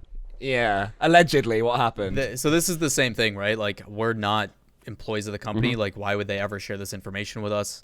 That is a business conversation that is happening between the guys at Turner Sports, the head of eLeague, and Psyonix. That's not something that broadcast talent is ever going to get know, but you obviously hear whispers and stuff like that, and I wouldn't be surprised, honestly. Like, why would you ever want a major or something of the sort to outshine your premier? To me, that should show like, hey, Psyonix, time to bump that prize pool. But yes, yeah, I don't know if that's true or not. Obviously, it is still a rumor, but I honestly wouldn't be surprised, because if they're not ready to grow, because they are trying to go steady, slow and steady, and try to make sure that there's no risk involved, then yeah, why would we want this other thing? And 150,000, I think it was, right? It's such a weird. Yeah, it was. It's such a weird prize pool. Just the number is weird. There's the limit that they were sort of quoting at the time, where it was you can't have any 150, yeah. You can't have any individual prize pool in a single tournament be over $5,000 if it's awarded like in that 1 month. You can't have the sum of prize pools of your tournaments to exceed $50,000 in a 1 year period. And that was that's why the brawl is what it is. Yeah, and that was obviously going to be like a special exception, and they obviously raised it anyway and had it obviously above that 50,000 mark. But to me, that doesn't say to me, oh, eLeague, you should lower yours. It says to me, Psyonix, you should raise yours. Like, they sort of did it the other way around, where we discussed this on stream before, where you get diminishing returns in prize pools. If you go from $500,000 to $1 million, that, as a perceived prize pool, is a huge jump. Holy shit, we're at We'll make people tune We're at in. $1 million. That's amazing. However, the next big jump, if you go from 1 million to 1.5 million, you're still spending 500 grand more, but you're getting less of a perceived impact. So then, to get that same effect, you then need to add on another million to get to 2 million, and then suddenly now it's another big perceived jump. So there are diminishing returns. Most people look at it's incremental, right? Like anytime you take that jump, it's not something you can ever go back from. Yes. Like, you have to match that every single season. That's something that they've obviously thought about, which makes sense, right? Like, you have to understand, like, okay, now that we're at 250K, that is 250K from here on out every time we do this season. And another thing that people forget is that Rocket League is one of the very few esports that does 2 world championships a year. So they're still spending for better or for worse, right? So they're still doing 2 million a year as compared to everybody else that is only doing 1 or whatever their prize pool is. So they're still shelling out quite a bit of money. So I agree that they should have definitely made it go up after the whole perception of eLeague and stuff. Like, I thought eLeague was going to be 250K as well, because that's what they do for a lot of their other events. But that's a conversation that was only had between those two, and who knows what actually went down. But if it did go down, I mean, that just goes to show, shouts to eLeague.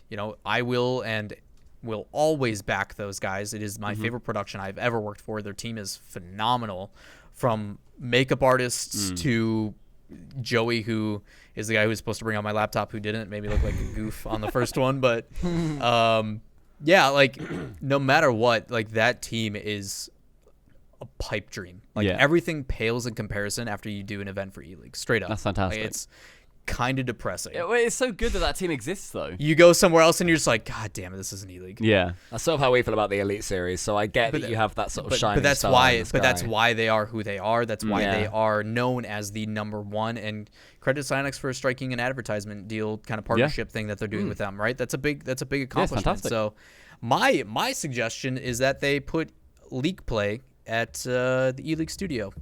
If we have LAN league play, that is another step on my one of like a perfect journey for RLCS.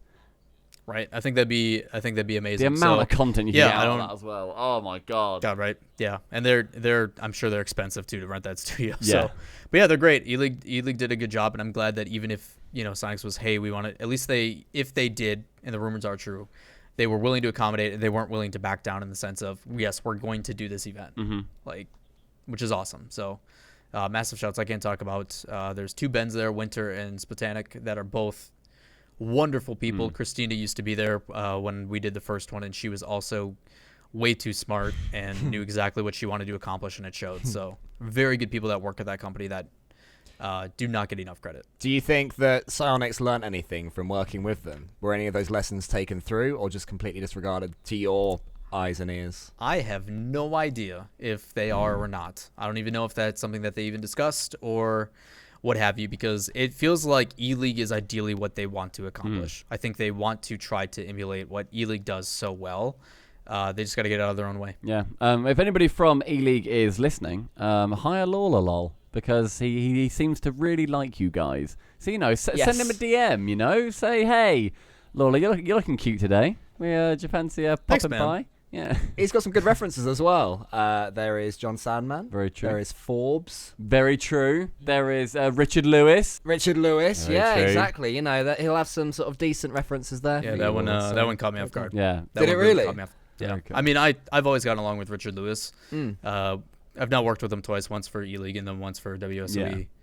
And I've always gotten along. I was always bonded over stuff, and I consider that guy family. But I didn't realize that was his perception of me as broadcast talent. Not to say that He he's wouldn't not, lie either. Richard Lewis might just be nice for the sake of it. If he says that, he means it. Yeah. He doesn't. That guy is very polarizing on social Yeah. media. He says what he wants when he wants. Yeah. So for him to not just say great eLeague, Rocket League broadcast talent, but I think he's one of the best esport talents. Period. That's amazing. I'm like, Wow. wait, what?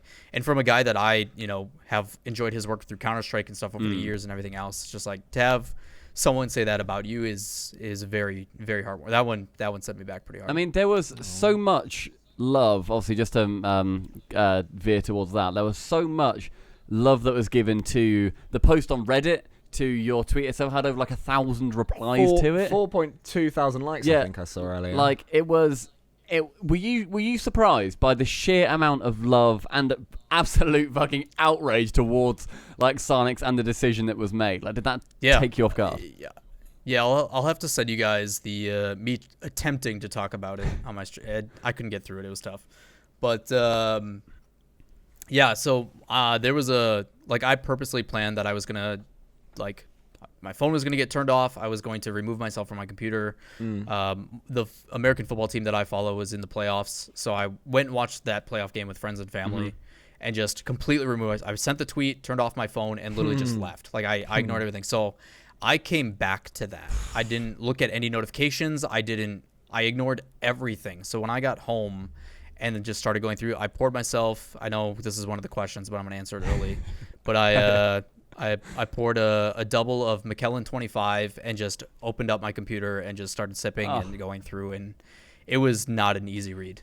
Was that when it suddenly seemed real, when you were looking through those responses? There's no going back now. This is because I've known legit, for this is a out week there. now. I've known this whole week. I've definitely sat on. I've streamed even knowing and stuff like that.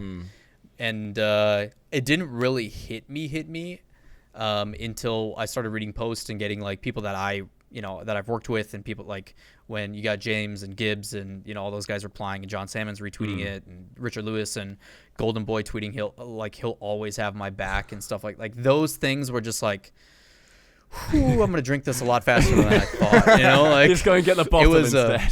Yeah, it was pretty much, but yeah, it was it hit me pretty hard. And then yesterday, actually having to talk about it for the first time, publicly, not just through text and stuff, was when it really hit. Obviously, it's horrible that you're not going to be on the next season of RLCS, but this is still overall a extremely positive thing, right, with regards to your future career. I mean, I don't know what you were doing before your first RLCS gig, whether you're in a normal job or now you're in the world of esports. How much has it changed for you as a human being, being able to work with Rocket League for 4 years or whatever it is? Yeah, I mean, it's frustrating because everybody wants me to come and be able to not have my voice crack, but Crack away, man. You can crack on. Crack for us. yeah, clearly. Thanks. Yeah, it's I mean, it's tough because everybody wants me to come on this and bash and leak all the dirty secrets, but it just looks poor on both Yeah, sides. for It makes sure. me look salty, and it's not a good look. And honestly, they could have fired me years ago. I got an opportunity to do something that I was passionate about and that I loved and was part of, and the fact that there's so much feedback that's overwhelmingly positive and it is I'm very blessed to do what I was able to do. And I said this on my stream, you know, you don't realize as a public figure, like you live in your own bubble. You're always motivated about the next thing. You're trying to propel yourself further in your career. So you don't really see like what kind of impact and effect you have on other people until you are looking from the outside in. And I got a glimpse of that, a very, very big glimpse of that these past couple days. So I'm greatly appreciative. And even though like I have so many things that I'm biting my tongue about, things that I would love to talk about and you know, exploit or say, you know, just things that I'm frustrated about, it's just a bad, like it doesn't help anybody. It doesn't, like, it just feels like I'm still trying to hold on to something that quite frankly isn't there anymore. Yeah. I mean, we there was somebody on Reddit who said, when somebody posted the tweet on there to like ask questions and stuff, somebody posted on there saying, oh my god, this is going to be like we're going to hear everything bad about what's happening at Psyonix. And somebody else replied saying, I really hope Lawler doesn't do that. He's a very, very professional person. He knows what's up. He's not going to like burn bridges. And the other guy replied saying, yeah, but even if the bridges aren't there, like it's career. Why would another developer ever want to work with me if like the first thing they do, if things don't work out, I'm going to go and, you know, dirty secrets, here you go, you know, just flush them out and be like, good luck guys, have fun. I think that's a message that I think a lot of people could learn as well, where this might be the first time where people have got a load of stuff that they know that they are then able to sort of share. It's a lot of things people maybe should keep back and just be like, hey, you know what, that shouldn't be out there, that shouldn't be shared. I know it, that doesn't therefore mean that everybody has to know it. Awooga, breaking news alarm. Okay, breaking news alarm. Collegiate Rocket League is back and has a new coat of paint. Fuck off! There's been a rebrand. There's been a Collegiate Rocket League rebrand. From what to what? From boring to shit. It looks like if you go and look at the Season 9 announcement.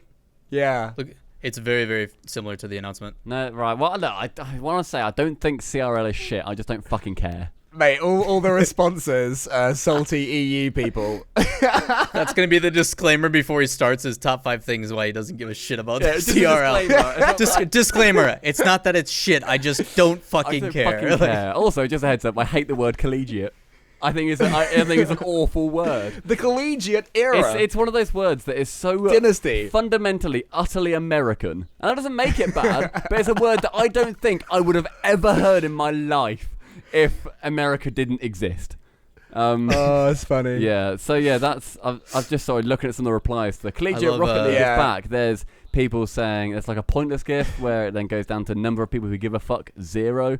EU bubble scene right now, there's just Michael Cera just moping about. People just not caring, people in clown makeup. Oh, what a world. Oh, it's funny. I think, thanks to Twitter giving us all of those lovely gifts, I think we should move on to some quick fire Twitter questions. We got quite a few. You're a popular young gentleman, Lawler. It's just a hot topic, man. It's not me. Bollocks. I'm going to throw out there. That is bollocks, Lawler. You are a popular young gentleman. I think you were correct, actually. All right, mate. So, you know. Oh, shit. None of that. No, we'll have no, no niceness here. That's another incredibly American-like term. Oh, shit. I like what is it? What is it?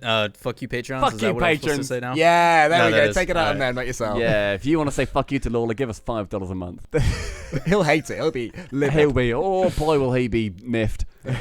Yeah, I'm just upset. That's an English term, actually, to counteract all this Americanisms. Miffed. Do you ever use miffed? No. M-I-F-F-E-D? Just a little bit miffed. No.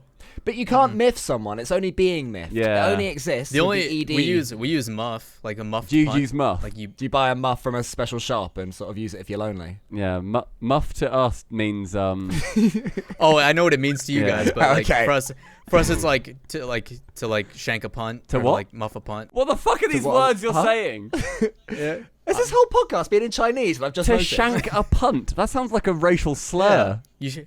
Like, okay, say you guys ever go golfing before? What? I went to golf shank in it, Vegas. too far to the left or too far to the right. When We you say shank. So that's when you splice it and it goes to And you hire the karma. wrong way.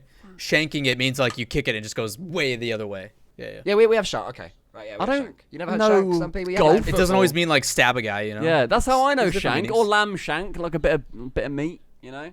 Yeah. Yeah. Or what a ship does when it falls to the bottom of the ocean if you have a lisp. Very true. It's shank. Shank. Great point. Shank. Yeah. Well, unfortunately, nothing about shanking is any Twitter questions, so you've let us all down there. Good. I can quickly ask one now if you want. Quitter, who would you like to shank outside? Whoa, boy. Whoa, calm down. You're gonna add that question in.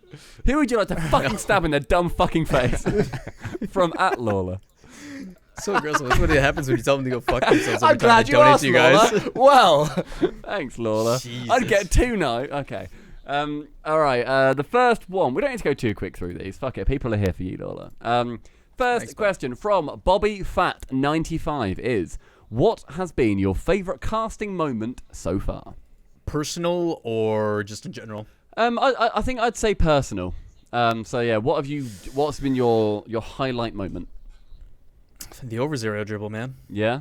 That I mean, it's the first big call I ever had. It was the first time we were ever in front of a live audience. It was nothing will live, like, even though like Justin's goal is, I can't even put it at you guys know that moment. Like that is a special, to see that live is a very special moment, but nothing will live up to the first. Yeah. The first time you guys ever on a broadcast, the first time you had a live crowd, nothing will live up to that moment. So making that over zero call, having it be such a turning point in the tournament, hearing people cheer in the crowd, like I got done with that cast and like walked down from the casting booth and like stepped into the public, and I couldn't get to the next segment in time because there were so many people like, that call was insane. Like, well, like that was the first time that you got that kind of feedback live in the moment, and like everybody was living the same thing you just lived. So, and the whole time you were thinking, no, I didn't want to be noticed. I take pride in the fact that no one mentions me. That was I mean, back then we were all just winging it. Some of us still do, but I mean, that was just. We're just living in the moment, right? Like, no, of course. To be fair, I can still remember my first, so the Gfinity Elite Series, Stumpy and I were in the same boat as you. They plonked us down on a chair and they said, right, we're going to go live in 5, 4, 3, 2, 1. And we were like, oh shit, we're doing this thing now. And I can still remember the first cast that Stumpy and I think we did this one together, Stumpy, which was Endpoint against Reason. And everyone thought that Endpoint were going to win. They were reverse swept. And I said, where to Endpoint go from here? And after the cast, I was like, that was my first actual good one. So I completely get what you mean, where like the one that's you'll never forget the first sticks. Yeah. No, that's exactly what I remember. It's like your stepping stone. It's like, this is where my foundation is being set. But you'll never forget. I mean, that. It'll always the Gfinity Elite Series was the first time I'd ever casted Rocket League sober. The first time I ever casted Rocket League was with Shogun in my bedroom at uni. 24-hour stream. It was part of 24-hour stream. First time I met Shogun, we I did a 24-hour stream with him, and I got fucked and casted some Rocket League. Back when me and Leaf used to cast VVV, we would always start our cast with like a drink of scotch or something. Like that's how we'd start the show, because it's like, you're nervous, man. That's how it was. For the days. Okay, so next question from @JohnSonics. Over the last year or two, we've lost a lot of great NA talent, Axel, Carpet, and yourself, as well as had marginalised international talent, Yumi and Shogun. Do you think Psyonix undervalues the connection that viewers make with specific casters? What a fucking I'll question. one up that. I think they. That's a really good I think question. they undervalue the talent. Period. How so? I don't feel they I don't feel they understand what they have. Like, I've talked to a lot of people that I consider AAA talent in all of esports. You know, the Golden Boys, the Richard Lewises, the whatever.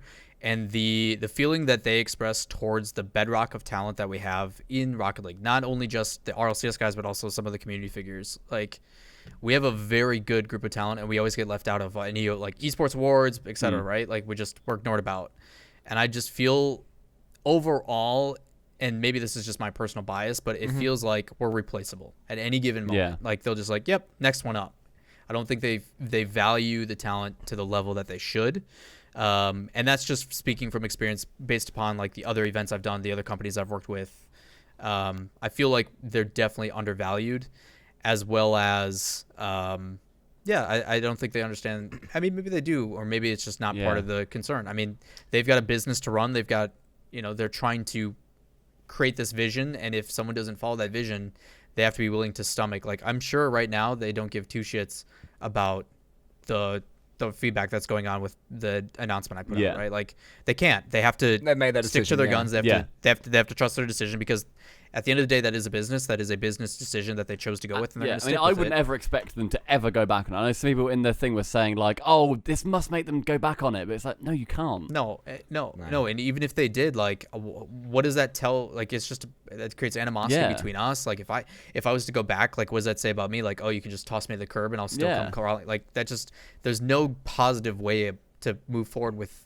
Like, it just isn't going to happen. I remember at season 2, the first time I ever went to RLCS LAN, I was more excited about meeting you guys than I was about meeting any of the pros, because like I'd watched you guys, completely. I'd seen that, and it's like I felt like I had more of a connection with you as casters, because I'm listening to you. Like, you're explaining the game to me. Like, you know what's going on. You're sort of holding my hand and speaking me through it.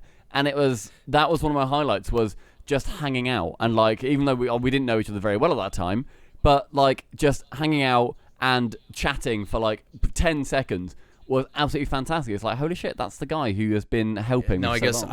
I'll ask the question to you guys, even though this is supposed to be a Q&A for me. But Go on, please. do you guys feel that's because the issue the production has with getting you guys to know the players more, like the players' faces, personalities, and stuff? To an extent, I do. Although I think, especially for me in season 2, when I didn't follow season 1 at all. I completely dipped out of Rocket League esports love, and then I came back into it season 2. Fucking Yeah, exactly. shitty I'd watch Doomsy. him try and qualify, and then other than that, I wouldn't really bother with it. I miss Doom 2E. Me too. Me Doom too. But I think for me, especially in season 2, as someone who dipped in and out of it, the players were sort of interchangeable. Mm-hmm. If it wasn't Marky Doodah, it would have been someone else playing in his role, doing the same stuff. Whereas the broadcasting talent were the people that I'd sort of were literally looking up to. Yeah. Going, oh my God. They they're were so the big and anchors wonderful. of the entire broadcast. Shogun was there, who was a man at the time who I'd met about 4 or 5 times, but now I was seeing him in fucking 10 feet tall, round head, you know, and for Very me as round. well, because I was in the SubBC community, as was Gibbs, meeting Gibbs in the flesh and him being a real person blew And my having a mind. baby. Yeah, he Two had Giblet. babies Giblet now. just Yeah, down there. he's Yeah, now I got 2 know. babies. Yeah, because he took the first baby to RLCS. In the final game, I think it was it you and Wavepunk, Lawler? No, It's me and Leaf. Yeah. Was it you and Shogun? Shogun was there You and as Me and well. Leaf did the grand finals. Came and joined us Yeah. in the Yeah, crowd. I have my favorite image of him is him eating that biscuit. Oh yeah, in the crowd. cookie, just standing up. We go, Thingy waffle, strip waffle. Yeah. And that blew my mind more than a player would, you know. So I agree with Stumpy there. It's one of the things that the Elite Series did really well, where even if you didn't necessarily know who the fuck Pondex was, there's now like a VT of him eating jelly. Like, it's got cool stuff like that. And having balls thrown at him. Yeah, exactly, by Fairy Beak. I just really want to see Fairy Beak do something. Okay, next question. Is there another game you want to get involved in? From @FishoKid. Yo, Fisho. Fisho Shout outs to Fisho. I think it was DreamHack 2017. We got stuck in Copenhagen. Heck you wave. Yeah. So me and Karma got to spend a day with Fisho, and it was Yeah, awesome. he So said shout outs about to Fisho. that in our Facebook chat. When this all came out, we got a Facebook chat, like me, Greg, Yeah. and Cole, Doomsy, Fish, etc. And he said in that Facebook chat, he was really impacted by that announcement more than he thought he would be, because he hung out with you and Karma in Copenhagen, and he said it was one of his favorite Rocket League memories ever. Same. Yeah. He literally took us. He got us ice cream and stuff. It was like a cute date that we went on, and Karma just happened to be He's there. so sweet. Yeah, no, I love Fisho. Fisho's fucking awesome. But yeah, another game I want to get involved in. I've already done all their games. I think I'm one of the few casters actually that has expanded in from out of the broadcast talent, other than Kevin when he did He's a fort. literally hosting Yeah. everything and Fortnite Wave stuff, doing yeah. Twitch rival Yeah. stuff. But I've always been a big fan of BRs, like the BR genre. Okay. The difficulty though is for esports, they haven't done it. The right yet. broadcasting isn't there yet to get all the information across. Yeah, it's so difficult when there's that many teams, that many players. Like, how do you?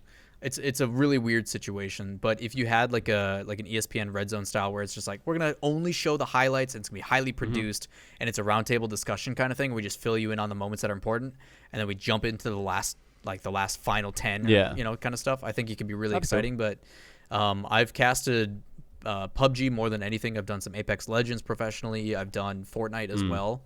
I just love how important conversational style casting is for that games or for that genre. So maybe that's why I'm a little biased towards it. Okay. Plus, play-by-play calling shooters is just so much fun. Yeah. It's loud and it's So much shouty, fun. right? It's all about energy. When they nail then. calls in CSGO, and it's just Oh, explosive and hype, and there's like a rush coming Especially in. when it hasn't been like that the whole time. It's gripping. It's Yeah, gripping, yeah. man. It's so gripping. Are you battle interested royales. in shaping something like this, or would you rather be told what to do and then do it and then come up with feedback? Do you want to be sat there in those meetings saying, "I've got this idea. We should be trying this instead of that"? I've been credited by a couple people that they've been thankful that I have the business mentality, even though I never went to school for it or anything. I've always been able to kind of view the professional side, part of the jobs that I've had growing up. So I wouldn't mind working a little bit behind the scenes, whether it be managing, coaching, whether it be internal with ideas and stuff like that. But I mean, it's tough to give up something you're passionate about. Like, I still want to cast. I still want to, be involved in some sort of broadcast capacity. So, if you could find me a team that is willing to listen to their commentators and get their feedback and opinions and actually like trust them and like be willing to try things, sign me up immediately. I don't give a shit what game it is. CS:GO, do it, please. It'll be amazing. There's so many callouts, man. Squeaky and fucking whatever. Dude, their calls are. I've casted CS:GO It's so once, funny. and I'm like, and did play by play, and I'm like, I don't know any of the callouts. So one of my screens was just dedicated to the map with all the callouts It's because on it. I'm like, it's so weird. A lot of them, because it's all like the colloquial ones from people who have just played it for years, and they just so happen to know it. Yep. There's a lot of prep for that game. Yeah, I can because you have imagine. to know a lot of things. Yeah. So basically, the answer to that question is you are open to offers. Somebody reach out because you will do fucking Farmville if that's what it takes to Hey man, stay if in this you, industry, right? there's a game on my phone I've been playing like crazy. I'll do some mobile. What's it esports. called? I'm down. Archero. Archero. So good. Archero. It's like Arch Hero, but like one word. It's like a roguelike. It's amazing. Okay. It won like most innovative game of 2019. Archero. We should play it tomorrow. Okay, Starbucks. I've Let's googled tomorrow. it, so I'll give that a look later, or not. I'll see what happens. Cool.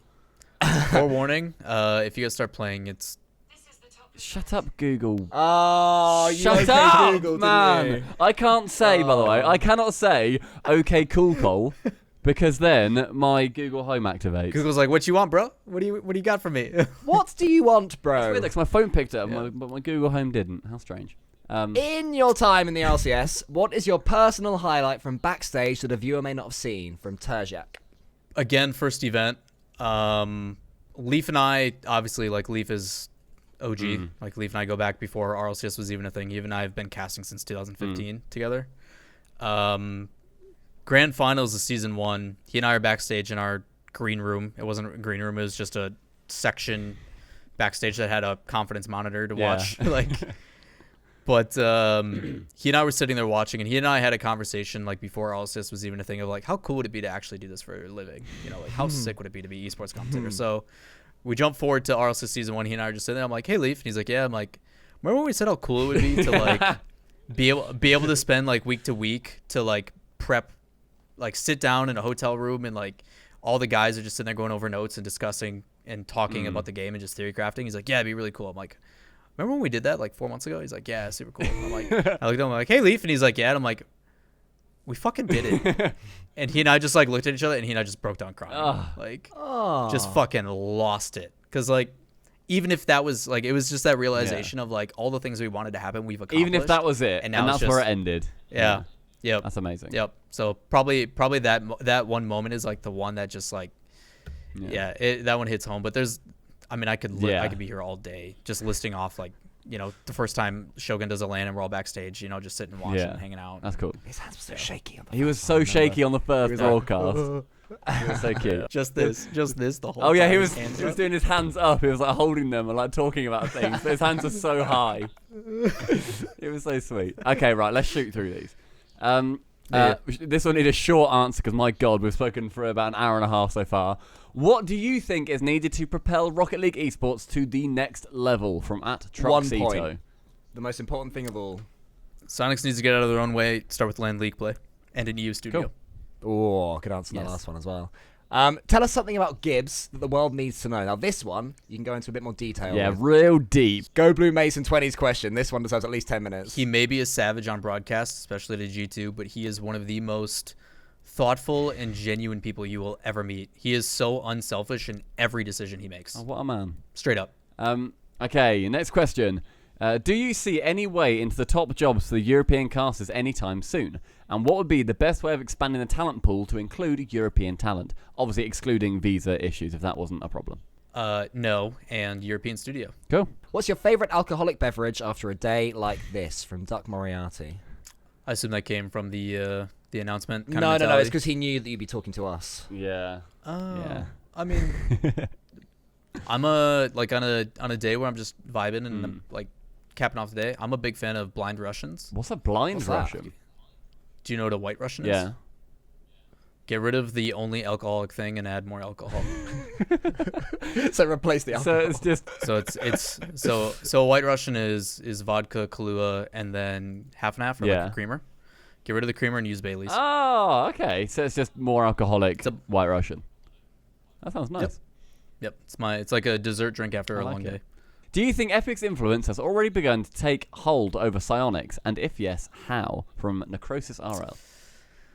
I think very, very minimally. I think they are sitting and watching kind of from the outside to see how things function with what they just acquired. And then from there, they'll make changes. I figure it'll take roughly about like 2 years before Epic's full like plan is in motion. Because you can't just make drastic changes overnight. It'll take time, but I'm sure they're watching like what Psyonix has done and how they function, and then they'll be like, okay, we like this, we don't like this, we'll handpick and kind of pick and choose what we want to do. But I mean, obviously implementations have already happened, I was going to ask. Yeah, so is that like the main thing that Epic have done so far that you know of is crate stuff? I don't even know if that's Epic decision. It's more just law, isn't it? It's becoming illegal. Almost everywhere. It's certainly seen as immoral at the very least. Yeah. It's no longer an accepted practice. So I don't foresee that being an Epic or a Psyonix thing. It's just something like, hey, we need to change this because we don't want to be behind the curve when it is something we have to change. What huge blunder almost occurred live on air but was narrowly avoided? From Go Blue Mason 20. I don't know what season it was like 1 or 2 or something like that, but Leaf has a clip. Go bug him in his stream about it. But we're broadcasting on stream, and it's me and him back and forth. And I'm talking about like the difference between some of the players finally making the jump to 144 hertz because we're filling for time. And he like is trying to get back into the server. Yeah. And he clicks on the featured video on the front page, which is like Jazer's like montage thing, and like the audio is cranked to 1,000 because you get the highest sound and then you mix it in back, right? So it is blasting in my ear like his montage music. It is so fucking loud. It is unreal. And I'm sitting there and I just get this stern look and I look at him like, you motherfucker. And his face like scrunches up and he's like, oh shit. And he's like trying to fix it. But we don't say anything. We don't even mention it about the broadcast, like, because only we can hear it. And we don't even know if it's going out to the public. But like, just in professional sense, we're like, ignore it. Just ignore it. We don't know what happened. Like, oh my God. And but you can tell by our facial expressions so easily that like Lee fucked up and no one found out. It was so bad. Oh my God, that's amazing. Thank God no one found out, because the whole game of Rocket League could have come collapsing that down. One error. Dude, it was. Yeah, that'd have been it. Dude, it was. I need to see that clip. After it happened, I just look at him like, you motherfucker. I need to see that clip. You ruined everything. It was so bad. Okay, I've seen that you have some tattoos. Which one is your favorite, and what's the story behind it? From @AlexBenton. Ooh, that's tough. So I have about just shy of 100 hours worth of tattoo work. Okay, wow, okay. I mean, the sleeve is like a lot, but probably like the forearm on my sleeve. I know you guys can that's see cool. it. It's probably my favorite one, like visually. And it's basically like a culmination of what I aspire to do in life, with not being afraid to rely on people, but also be forward thinking, and don't be afraid to go out and be ambitious, and a lot of thematic to it. But overall, it's just don't let anybody tell you no. Go out and do it. It looks like if you're passionate. If you hold it up again real quick, it looks like it's a fairly fresh bit of that just says "fuck Psyonix" across the entire front. I don't know if you can see that, Cole. Make me shove my camera over. No. Yeah, you punched your mic in rage when somebody mentioned the name. No. Cut. Okay. If you could get anyone to replace you on desk, who would it be? From Yeetus Christ. Potentially an awkward one. Anyone. So this could be living or dead. Oh, God. Okay. It could be anyone in humanity's existence. Bear in mind that you want the broadcast to be more conversational, be a bit more light-hearted, someone to tell Psyonix, when they're wrong. Joe Rogan on DMT. My God. That's the next risk Psyonix are going to take. They're going to just pump him full. Go big or go home, man. Go big or go home. They're going to hear this podcast and be like, all right, time to take some risks. Money's not an issue. Joe Rogan, here you go. He doesn't even know the game, but who gives a shit? Doesn't even know who he is or if he's alive at that point. See what happens. Wow, okay. Why is the Rocket League eSports evolving really slowly? And what's your fondest memory of the casting/analysis team? It's evolving slowly because I think Psyonix is trying to be as calculated as possible, I don't think they're trying to take any major risks. I think they're just trying to do things in a pace that they deem is good. And we want it to be here now and as quickly as ever. And after 4 years, it feels like a lot too, because we do 2 seasons every year, and maybe if they only did 1 season a year, they'd have more time in between seasons to really iron things out. Yeah, make those VTs and stuff. Yep. So maybe that's it. But as for fondest memory, the casting analysis team, I don't think there will ever be just one. I mean, after every broadcast, the guys usually go out and get food and talk and socialize. And We've been involved in that, and it's a lovely, wholesome That's thing. so You guys sweet. taught us all your improv games. Sorry, Lawler's just staring in disgust at his microphone that just fell. Well, you did punch the poor thing. Don't look at it like it's the problem. I need a new boom thing. Yeah. I remember going out, like, we went to that barbecue place in LA, and it was like the most surreal day because we show up It was odd. at NGE. We're wearing like shorts and like t-shirts. Oh yeah, we were playing like improv. Yeah, games we and were. stuff. That's right. Yeah, you taught us Dr. Know-It-All. We went for barbecue I'm- afterwards. I'm going to the beach and I'm bringing all those. Yeah. It was amazing. No one It got was a lot. mine It was until good the fun. end. Yeah. But like just those are the moments I'm gonna probably miss the most, right? Like just hanging out with the guys. Like every weekend, it's like, yeah, what are we doing? And obviously nowadays, it's people are like, okay, I'm tired. We just worked a really long day. I'm gonna go to bed. But like it's still like here and there, we always made time to go and just be people. Do you think you're going to go to any Rocket League events just as a fan now, and like so you can sort of hang out with people like more obviously than you would be able to previously, or is it a little bit raw? Do you think? I mean, I want to obviously, like especially if it's an availability. Like hopefully I'll be busy with stuff. Yeah, Busy is good hopefully. in the esports world.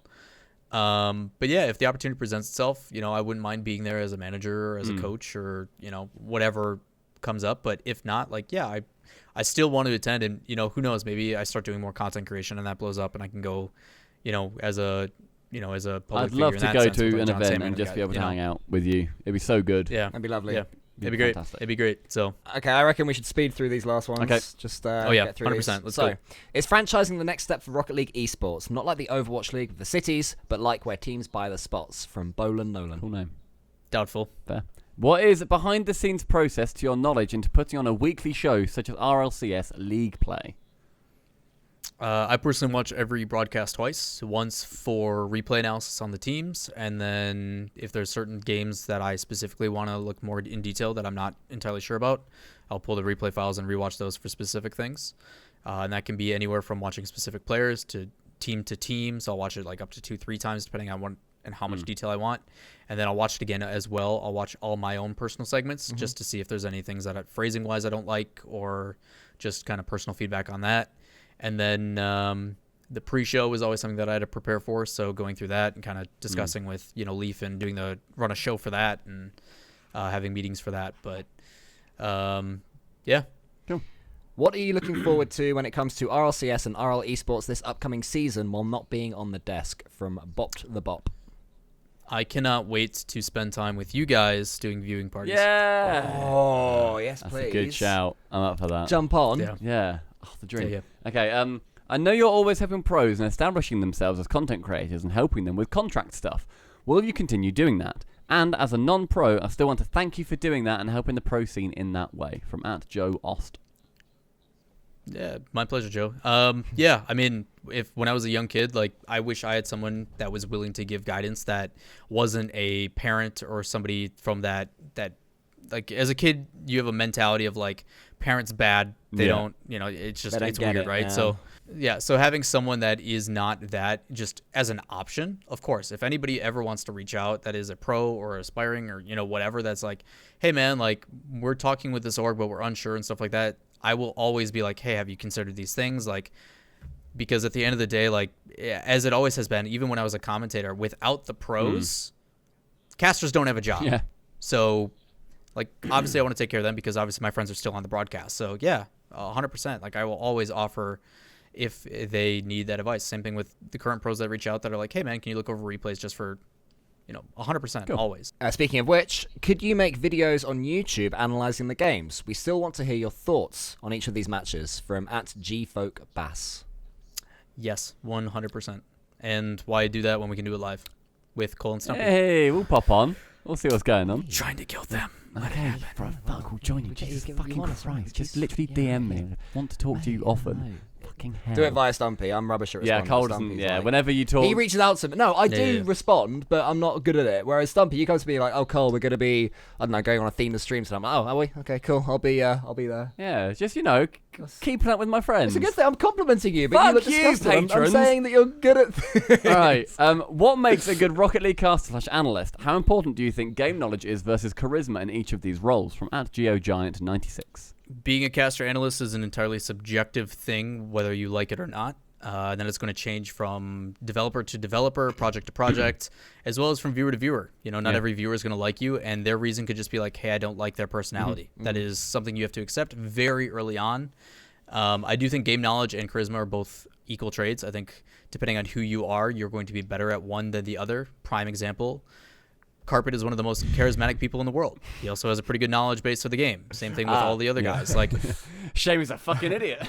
Yeah, that's where I thought you were going with yeah. that. He's so charismatic. He's fucking dumb. he's got a huge round head and there's nothing in it. No. Who could that be talking about?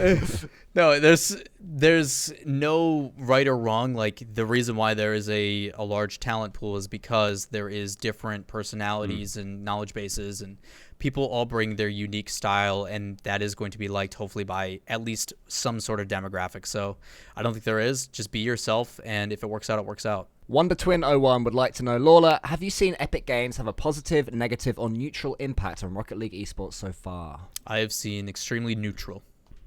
From TCrotty101, where do you get your fly suits at? Hands down, best dressed on the desk. We're in a Rocket League t-shirt right now as well, Hey, so man. still showing the love of the which game. is funny because I got one of the worst ratings in that guy's like weekly little like, hey, I'm gonna criticize the guy's casting, and it was probably one of my worst suits, but that's because land suits are where we save the big boys for. That's fair. Shogun's land suits are gorgeous. Yeah, I love he them. He went out and did some work. Yeah.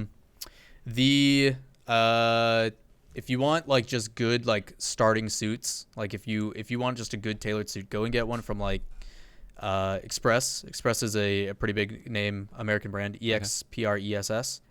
You can get a suit like usually on sale for like $200. It's pretty good. And then get it tailored. A fine tailored suit is like the one thing every guy should own, period. And then I go to another one for like my fancy ones, like my wolfskin one or like a shark skin kind of one. You can get those from a company called Combat Gentleman. Ooh, that's a cool name. Yeah, they do some pretty cool, like they come tailor fit, but I always get them retailored just in case. Yeah, that's fair. Cool. That is some genuine advice. That's good knowledge. That wasn't just a There you half-assed go, answer. T-Crotty. Get a suit. Okay, so this final question is an opinion wrapped around a question, so feel free to disagree with the opinion as a whole as you answer it. When RL eSports started, it felt very organic, like it was a bunch of buddies just hanging out playing their favourite game. The last 2 seasons haven't felt that way. Did you feel that as well? And if so, what's changing? From @MrHoosier TTV.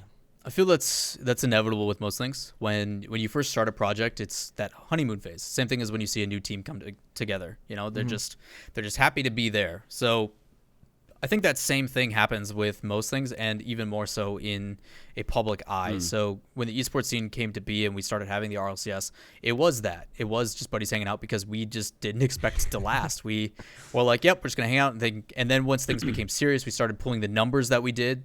You had to straighten up a bit. You had to be a little bit more serious because there's a lot of money involved, and not saying there wasn't at the beginning, but the prize pools are getting bigger. There's more orgs coming in. Like, yeah, you have to serious up a little bit, and that's going to be the same with anything that goes on. It's just, I hope we don't lose that kind of that focus. Like, I always wanted the desk to be just a bunch of guys hanging out, shooting the shit in the 2 minutes we have before each segment. It's difficult because you have to follow a certain vision and get things out as quickly as possible, because there isn't a lot of time, because there's so many things you have to hit. When there's so many games going on, the broadcasts go for a very long time. So you cut out the extra, and that's why we added the pre-show, Which is such a good addition. I With really... its timer as well, so useful. But even still, the pre-show is very rushed. There's so much stuff that we're trying to cover, but it's just go, go, go, go, go the whole time. It's not like we can just sit and monologue and, if we feel like, hey, this topic's really good, let's just elaborate on it. The only time we got that is if there was an issue. If people couldn't connect to servers or something, then you got the real me, Gibbs, Leaf, and whoever our fourth was. That's when we started theory crafting and getting into the stuff we were really passionate about. And those are the things that we always got commented on, because people were like, wait, there was a long break? What do you mean? I thought this was just a regular part of the show. And it's like, no, we've been trying to get to the servers for 15 minutes. Like, we're filling right now. So, which is why I give credit to the broadcast team. You know, you never really felt that out of place, even, you know, at LAN when we had to fill for like 35 minutes after the first match because Sam doesn't know how to bring working cables, you know, like there's stuff like that. So yeah, I feel like the seriousness will definitely always have to be there because there is a lot on the line and you're trying to make sure your investment is being done correctly. But I hope the personalities are able to be shown throughout, and that is always going to be a work in progress. Is enough done either by the talent or the guys who are managing them to make sure that family vibe does stay? Is there someone that's ringleading saying, hey, let's go out for drinks tonight, or you guys should come on this sort of bonding trip, or are you sort of left to your own devices? And if so, do you think there's enough, or is it going to keep just disappearing and becoming more and more serious? I think the broadcast team, even with bringing in new additions, even though the new additions, I mean, we're bringing people from the community, so that always helps. Yeah. But when we brought in Achievs, when we brought in Corelli, when we brought in, you know, there was definitely some animosity going on. But the family vibe is stronger than it's ever been. That's cool. You know, there's definitely a family mentality from a lot of the guys. So no matter who ends up being there, it's the same thing as when the pros come in. Like, the pros are basically shown, like, this is what this esport is about. These are, we hug and shake hands after every game, no matter how bad the loss is. You know, there is definitely a family vibe that is very unique to Rocket League, and that also extends all the way through the talent where, you know, when Shogun first came in, you know, we brought him to a steakhouse and stuff. Like, there was just traditions that we set. Yeah. So those things I don't think will ever go away. And even if it isn't the same tradition Shogun got, it will be the same kind of vibe of, we're going to go out for food, we're going to talk, we're going to have a good time, you're welcome to your, and that will, I don't think, ever go away. I mean, we always felt it was like, when we've hung out with you guys, it was twice we've done it, where the first time was in Vegas when we got, Psyonix very kindly got us out there, and we were in the storyline meeting the night before, and we hung out in that top suite, and we just like spoke for like an hour and a bit just about the LAN the next day. And everyone's chucking ideas in there. And even though obviously me and Cole, we're not part of that team, obviously.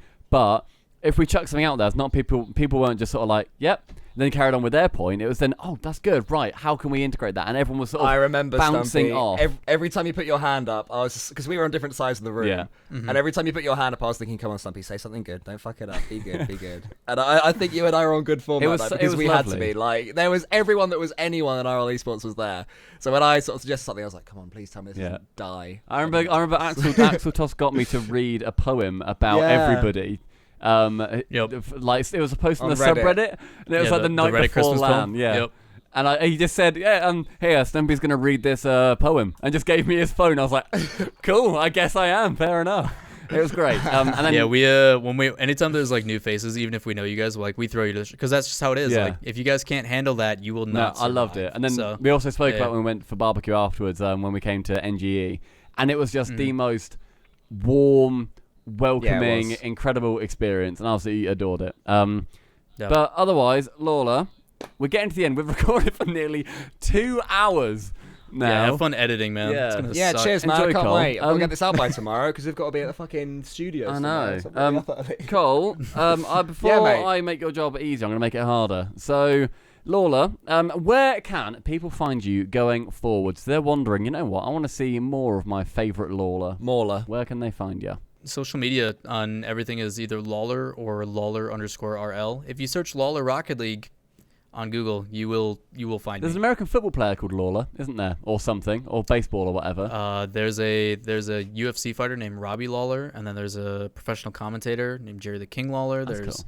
Oh, Jerry Lawler. I've heard Whenever I Google, because I try to find a picture for that Twitter post, I just Googled Lawler, and then it just came up with some like sweaty dudes. I was like, I don't think this is Lawler. Yeah, he's a fighter in the UFC named Robbie. Yep. Cool, good for him. Also, you're going to be doing stuff on YouTube and Twitch, right? Yep, YouTube, Twitch. Like, if you're trying to find me on socials, search Lawler Rocket League, or just come join us on Twitch, twitch.tv/Lawler, and type !social, or just talk to me, because I'll actually respond to chat, unlike some of our pros. Yeah. Boom! Whoa! Whoa! At least they're streaming, Lawler. We'll give them those, give them that credit. Okay, and then just a quick SubPar update of what the fuck we're doing. We're aiming to get out some more weekly content at the moment on YouTube, including a lovely brand Sorry, new. can I just interrupt you? Go on. Not aiming. Since October, the start of RLCS Season 8. Yeah. Well, you're nodding because I've said it to you, but of course I've said it to you because it's our job for me to say Yes, this stuff to fine, you. go on. Since the first I'm week of acting. RLCS Season 8, we've got at least one video out every single week. I think there's been massive for you 2 guys. weeks It is. since then where we I'm haven't. so proud of you. Thanks for the And podcast, by the way. but YouTube's algorithm still hasn't caught up. I still Fucking feel that YouTube. when I mention YouTube, people are, oh, is the first going to carry on going? It's been like fucking 3 months, internet. Come on, give us some credit. We've got some the good stuff algorithm out in that only time. the algorithm only cares about like daily videos now. I Unless you're a know. massive name, So you have annoying. to pump them out daily. Impossible. I don't know how John and those guys do it, man. They love it. No, they don't. We got a new series of videos edited by the fantastic Doomsy, so they're going to be polished as fuck, and they are handsome. They're not tutorials, but they're going to be quality. They're going to be fantastic. There's some educational stuff in there, though. They are very What's coming up? educational, just not about the Yeah. game itself. There's also shortly going to be some of the weekly RLCS Best Goals videos, which I know that everybody loves. That's going to be returning for Season 9. I'll be spamming the subreddit with them. You can't get rid of me. And also Too big to be banned. our Twitch stream highlights. If you guys want to watch us, it's just SubPar but in HD, and that's on Twitch. We stream like every single day apart from Wednesdays, lol, because we have a TV show, lol. Weird flex, but okay. And if you want to give them a watch, subscribe, because if you're listening to this on YouTube, cheers. Like this video because that also really helps. But yeah, just subscribe the shit out of it so we know that there's interest for these vids. Boom! Plug done. Plug. Done it. Easy. That's all it takes sometimes. Once a week since early October, Yes, at fuck. least. Shut up. Okay? We've actually had an incredibly kind message from Axeltoss, literally, Oh, God. as we finish recording. Yeah, I gotta go. No, Cole, would you like to? I have no idea what this says, by the way. Me neither. Cole- This is completely genuinely off the fly. So Yeah. This is what scares me courtesy about it. Of Axeltoss, sent to us via Twitter. There's no doubt Adam has provided immense value to the RL esports Adam's scene Lawler, by the way. I and can call him that. community. It's chill to me. 'cause, He's you know, also it's one of the his name. coolest dudes, and I consider him one of my best friends. That pretty much applies to anyone who's worked on an RLCS broadcast. The group has always had a deep camaraderie and will all be friends for life. I feel Adam provides the most value through his insights into Rocket League and poise/professionalism on camera. He's one of the best with analytical commentary. I personally enjoy the Leaf-Lawler combo. Leaf keeping it lighthearted and laying down some play-by-play, with Lawler throwing down the expertise with colourful analysis. Those guys also have an enjoyable bro/jokey vibe when paired up.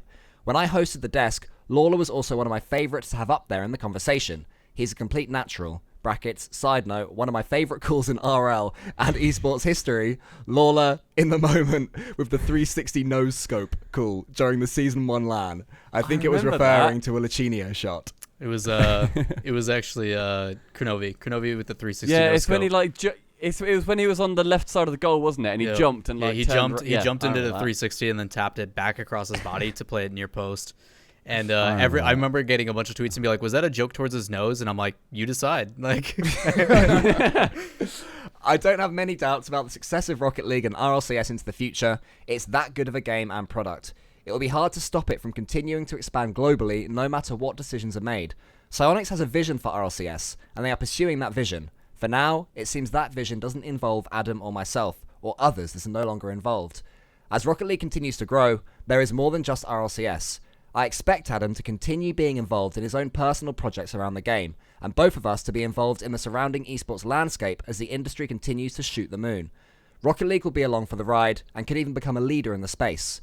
Even though we're not scheduled to be involved with RLCS, there will be opportunities as this growth continues around the world, and you'll see Adam and myself around continuing to support the scene. Clearly the community supports him, us, and tournaments can still look around that and have us involved. So while it might be sad not to see us in RLCS, you'll see us around, and with more time to influence behind the scenes and contribute to esports growth. That's signed courtesy of Holy shit, Axeltoss. Cole, you're crying. I am weeping. so What the fuck? I'm gonna say stuff while I can still get this out. Number one, Axeltoss, I love you. I got to see him at Seattle at PAX, and I am like, he and I had a very long conversation. Me, him, and his cousin went out and get blasted. But yeah, he's a guy that I don't get to talk to enough, and yeah, just like you can even hear it from him, like the sentiment is there. We are family and always will be. So, with him, I will try to do my best. If the next LAN is in North America, I will convince him and I to go no matter what. he and I will be there. Yay. Is that a promise That'll be to good. the people that would want to meet you and chat with you guys? And even if they don't, he and I can go and have a good time. And if it's in Wisconsin, you know you're getting a bonus. So is the rest of the. You want to talk about content? Everyone's getting. I'm gonna vlog it. It's gonna be crazy. But yeah, no, I remember we were in Vegas and Axel was there and we were having breakfast. I think with like I don't know if you were down there, Lawler, but it was at like the big buffet bar thing. And we just like hung out with like Axel and his dad, and I think his like brother was there, or it might have been his cousin, one of them. And we were just like hanging out with them, and we were just chatting to his like family. And it was just like the sweetest thing ever. So yeah, no, massive love to Axeltoss. I hope he's doing very well. That was, Yeah, I don't. me too. Understand that like the reason why that's like so moving or touching is because that is the first time he's actually publicly stated stuff about anything. Like he said his thanks and his goodbyes, but I don't think he's ever officially said anything about a situation, how he feels. He's just like, hey, I'm gone, bye. I don't think he's ever. So for him to do that after my situation and speak out like he did, like, means the fucking world. That is, for Axeltoss, I'm sure that's very difficult to do, and a lot of thought went into that because it feels it. Thank you, Axel. I you appreciate so that a much. lot. Massive And it shouts. also means now we can put Feet Axeltoss in the title. So happy days. You clickbaity boy. You evil bastard, Stumpy. Should we give our second goodbye to everybody? Yeah. No, I don't think we should. I Farewell, think we should just, everyone. Oh, Shit, I take it back. Fuck everyone. Fuck our patrons. Fuck patrons. I think that thing from Axeltoss should speak for itself. Yeah. Thank you.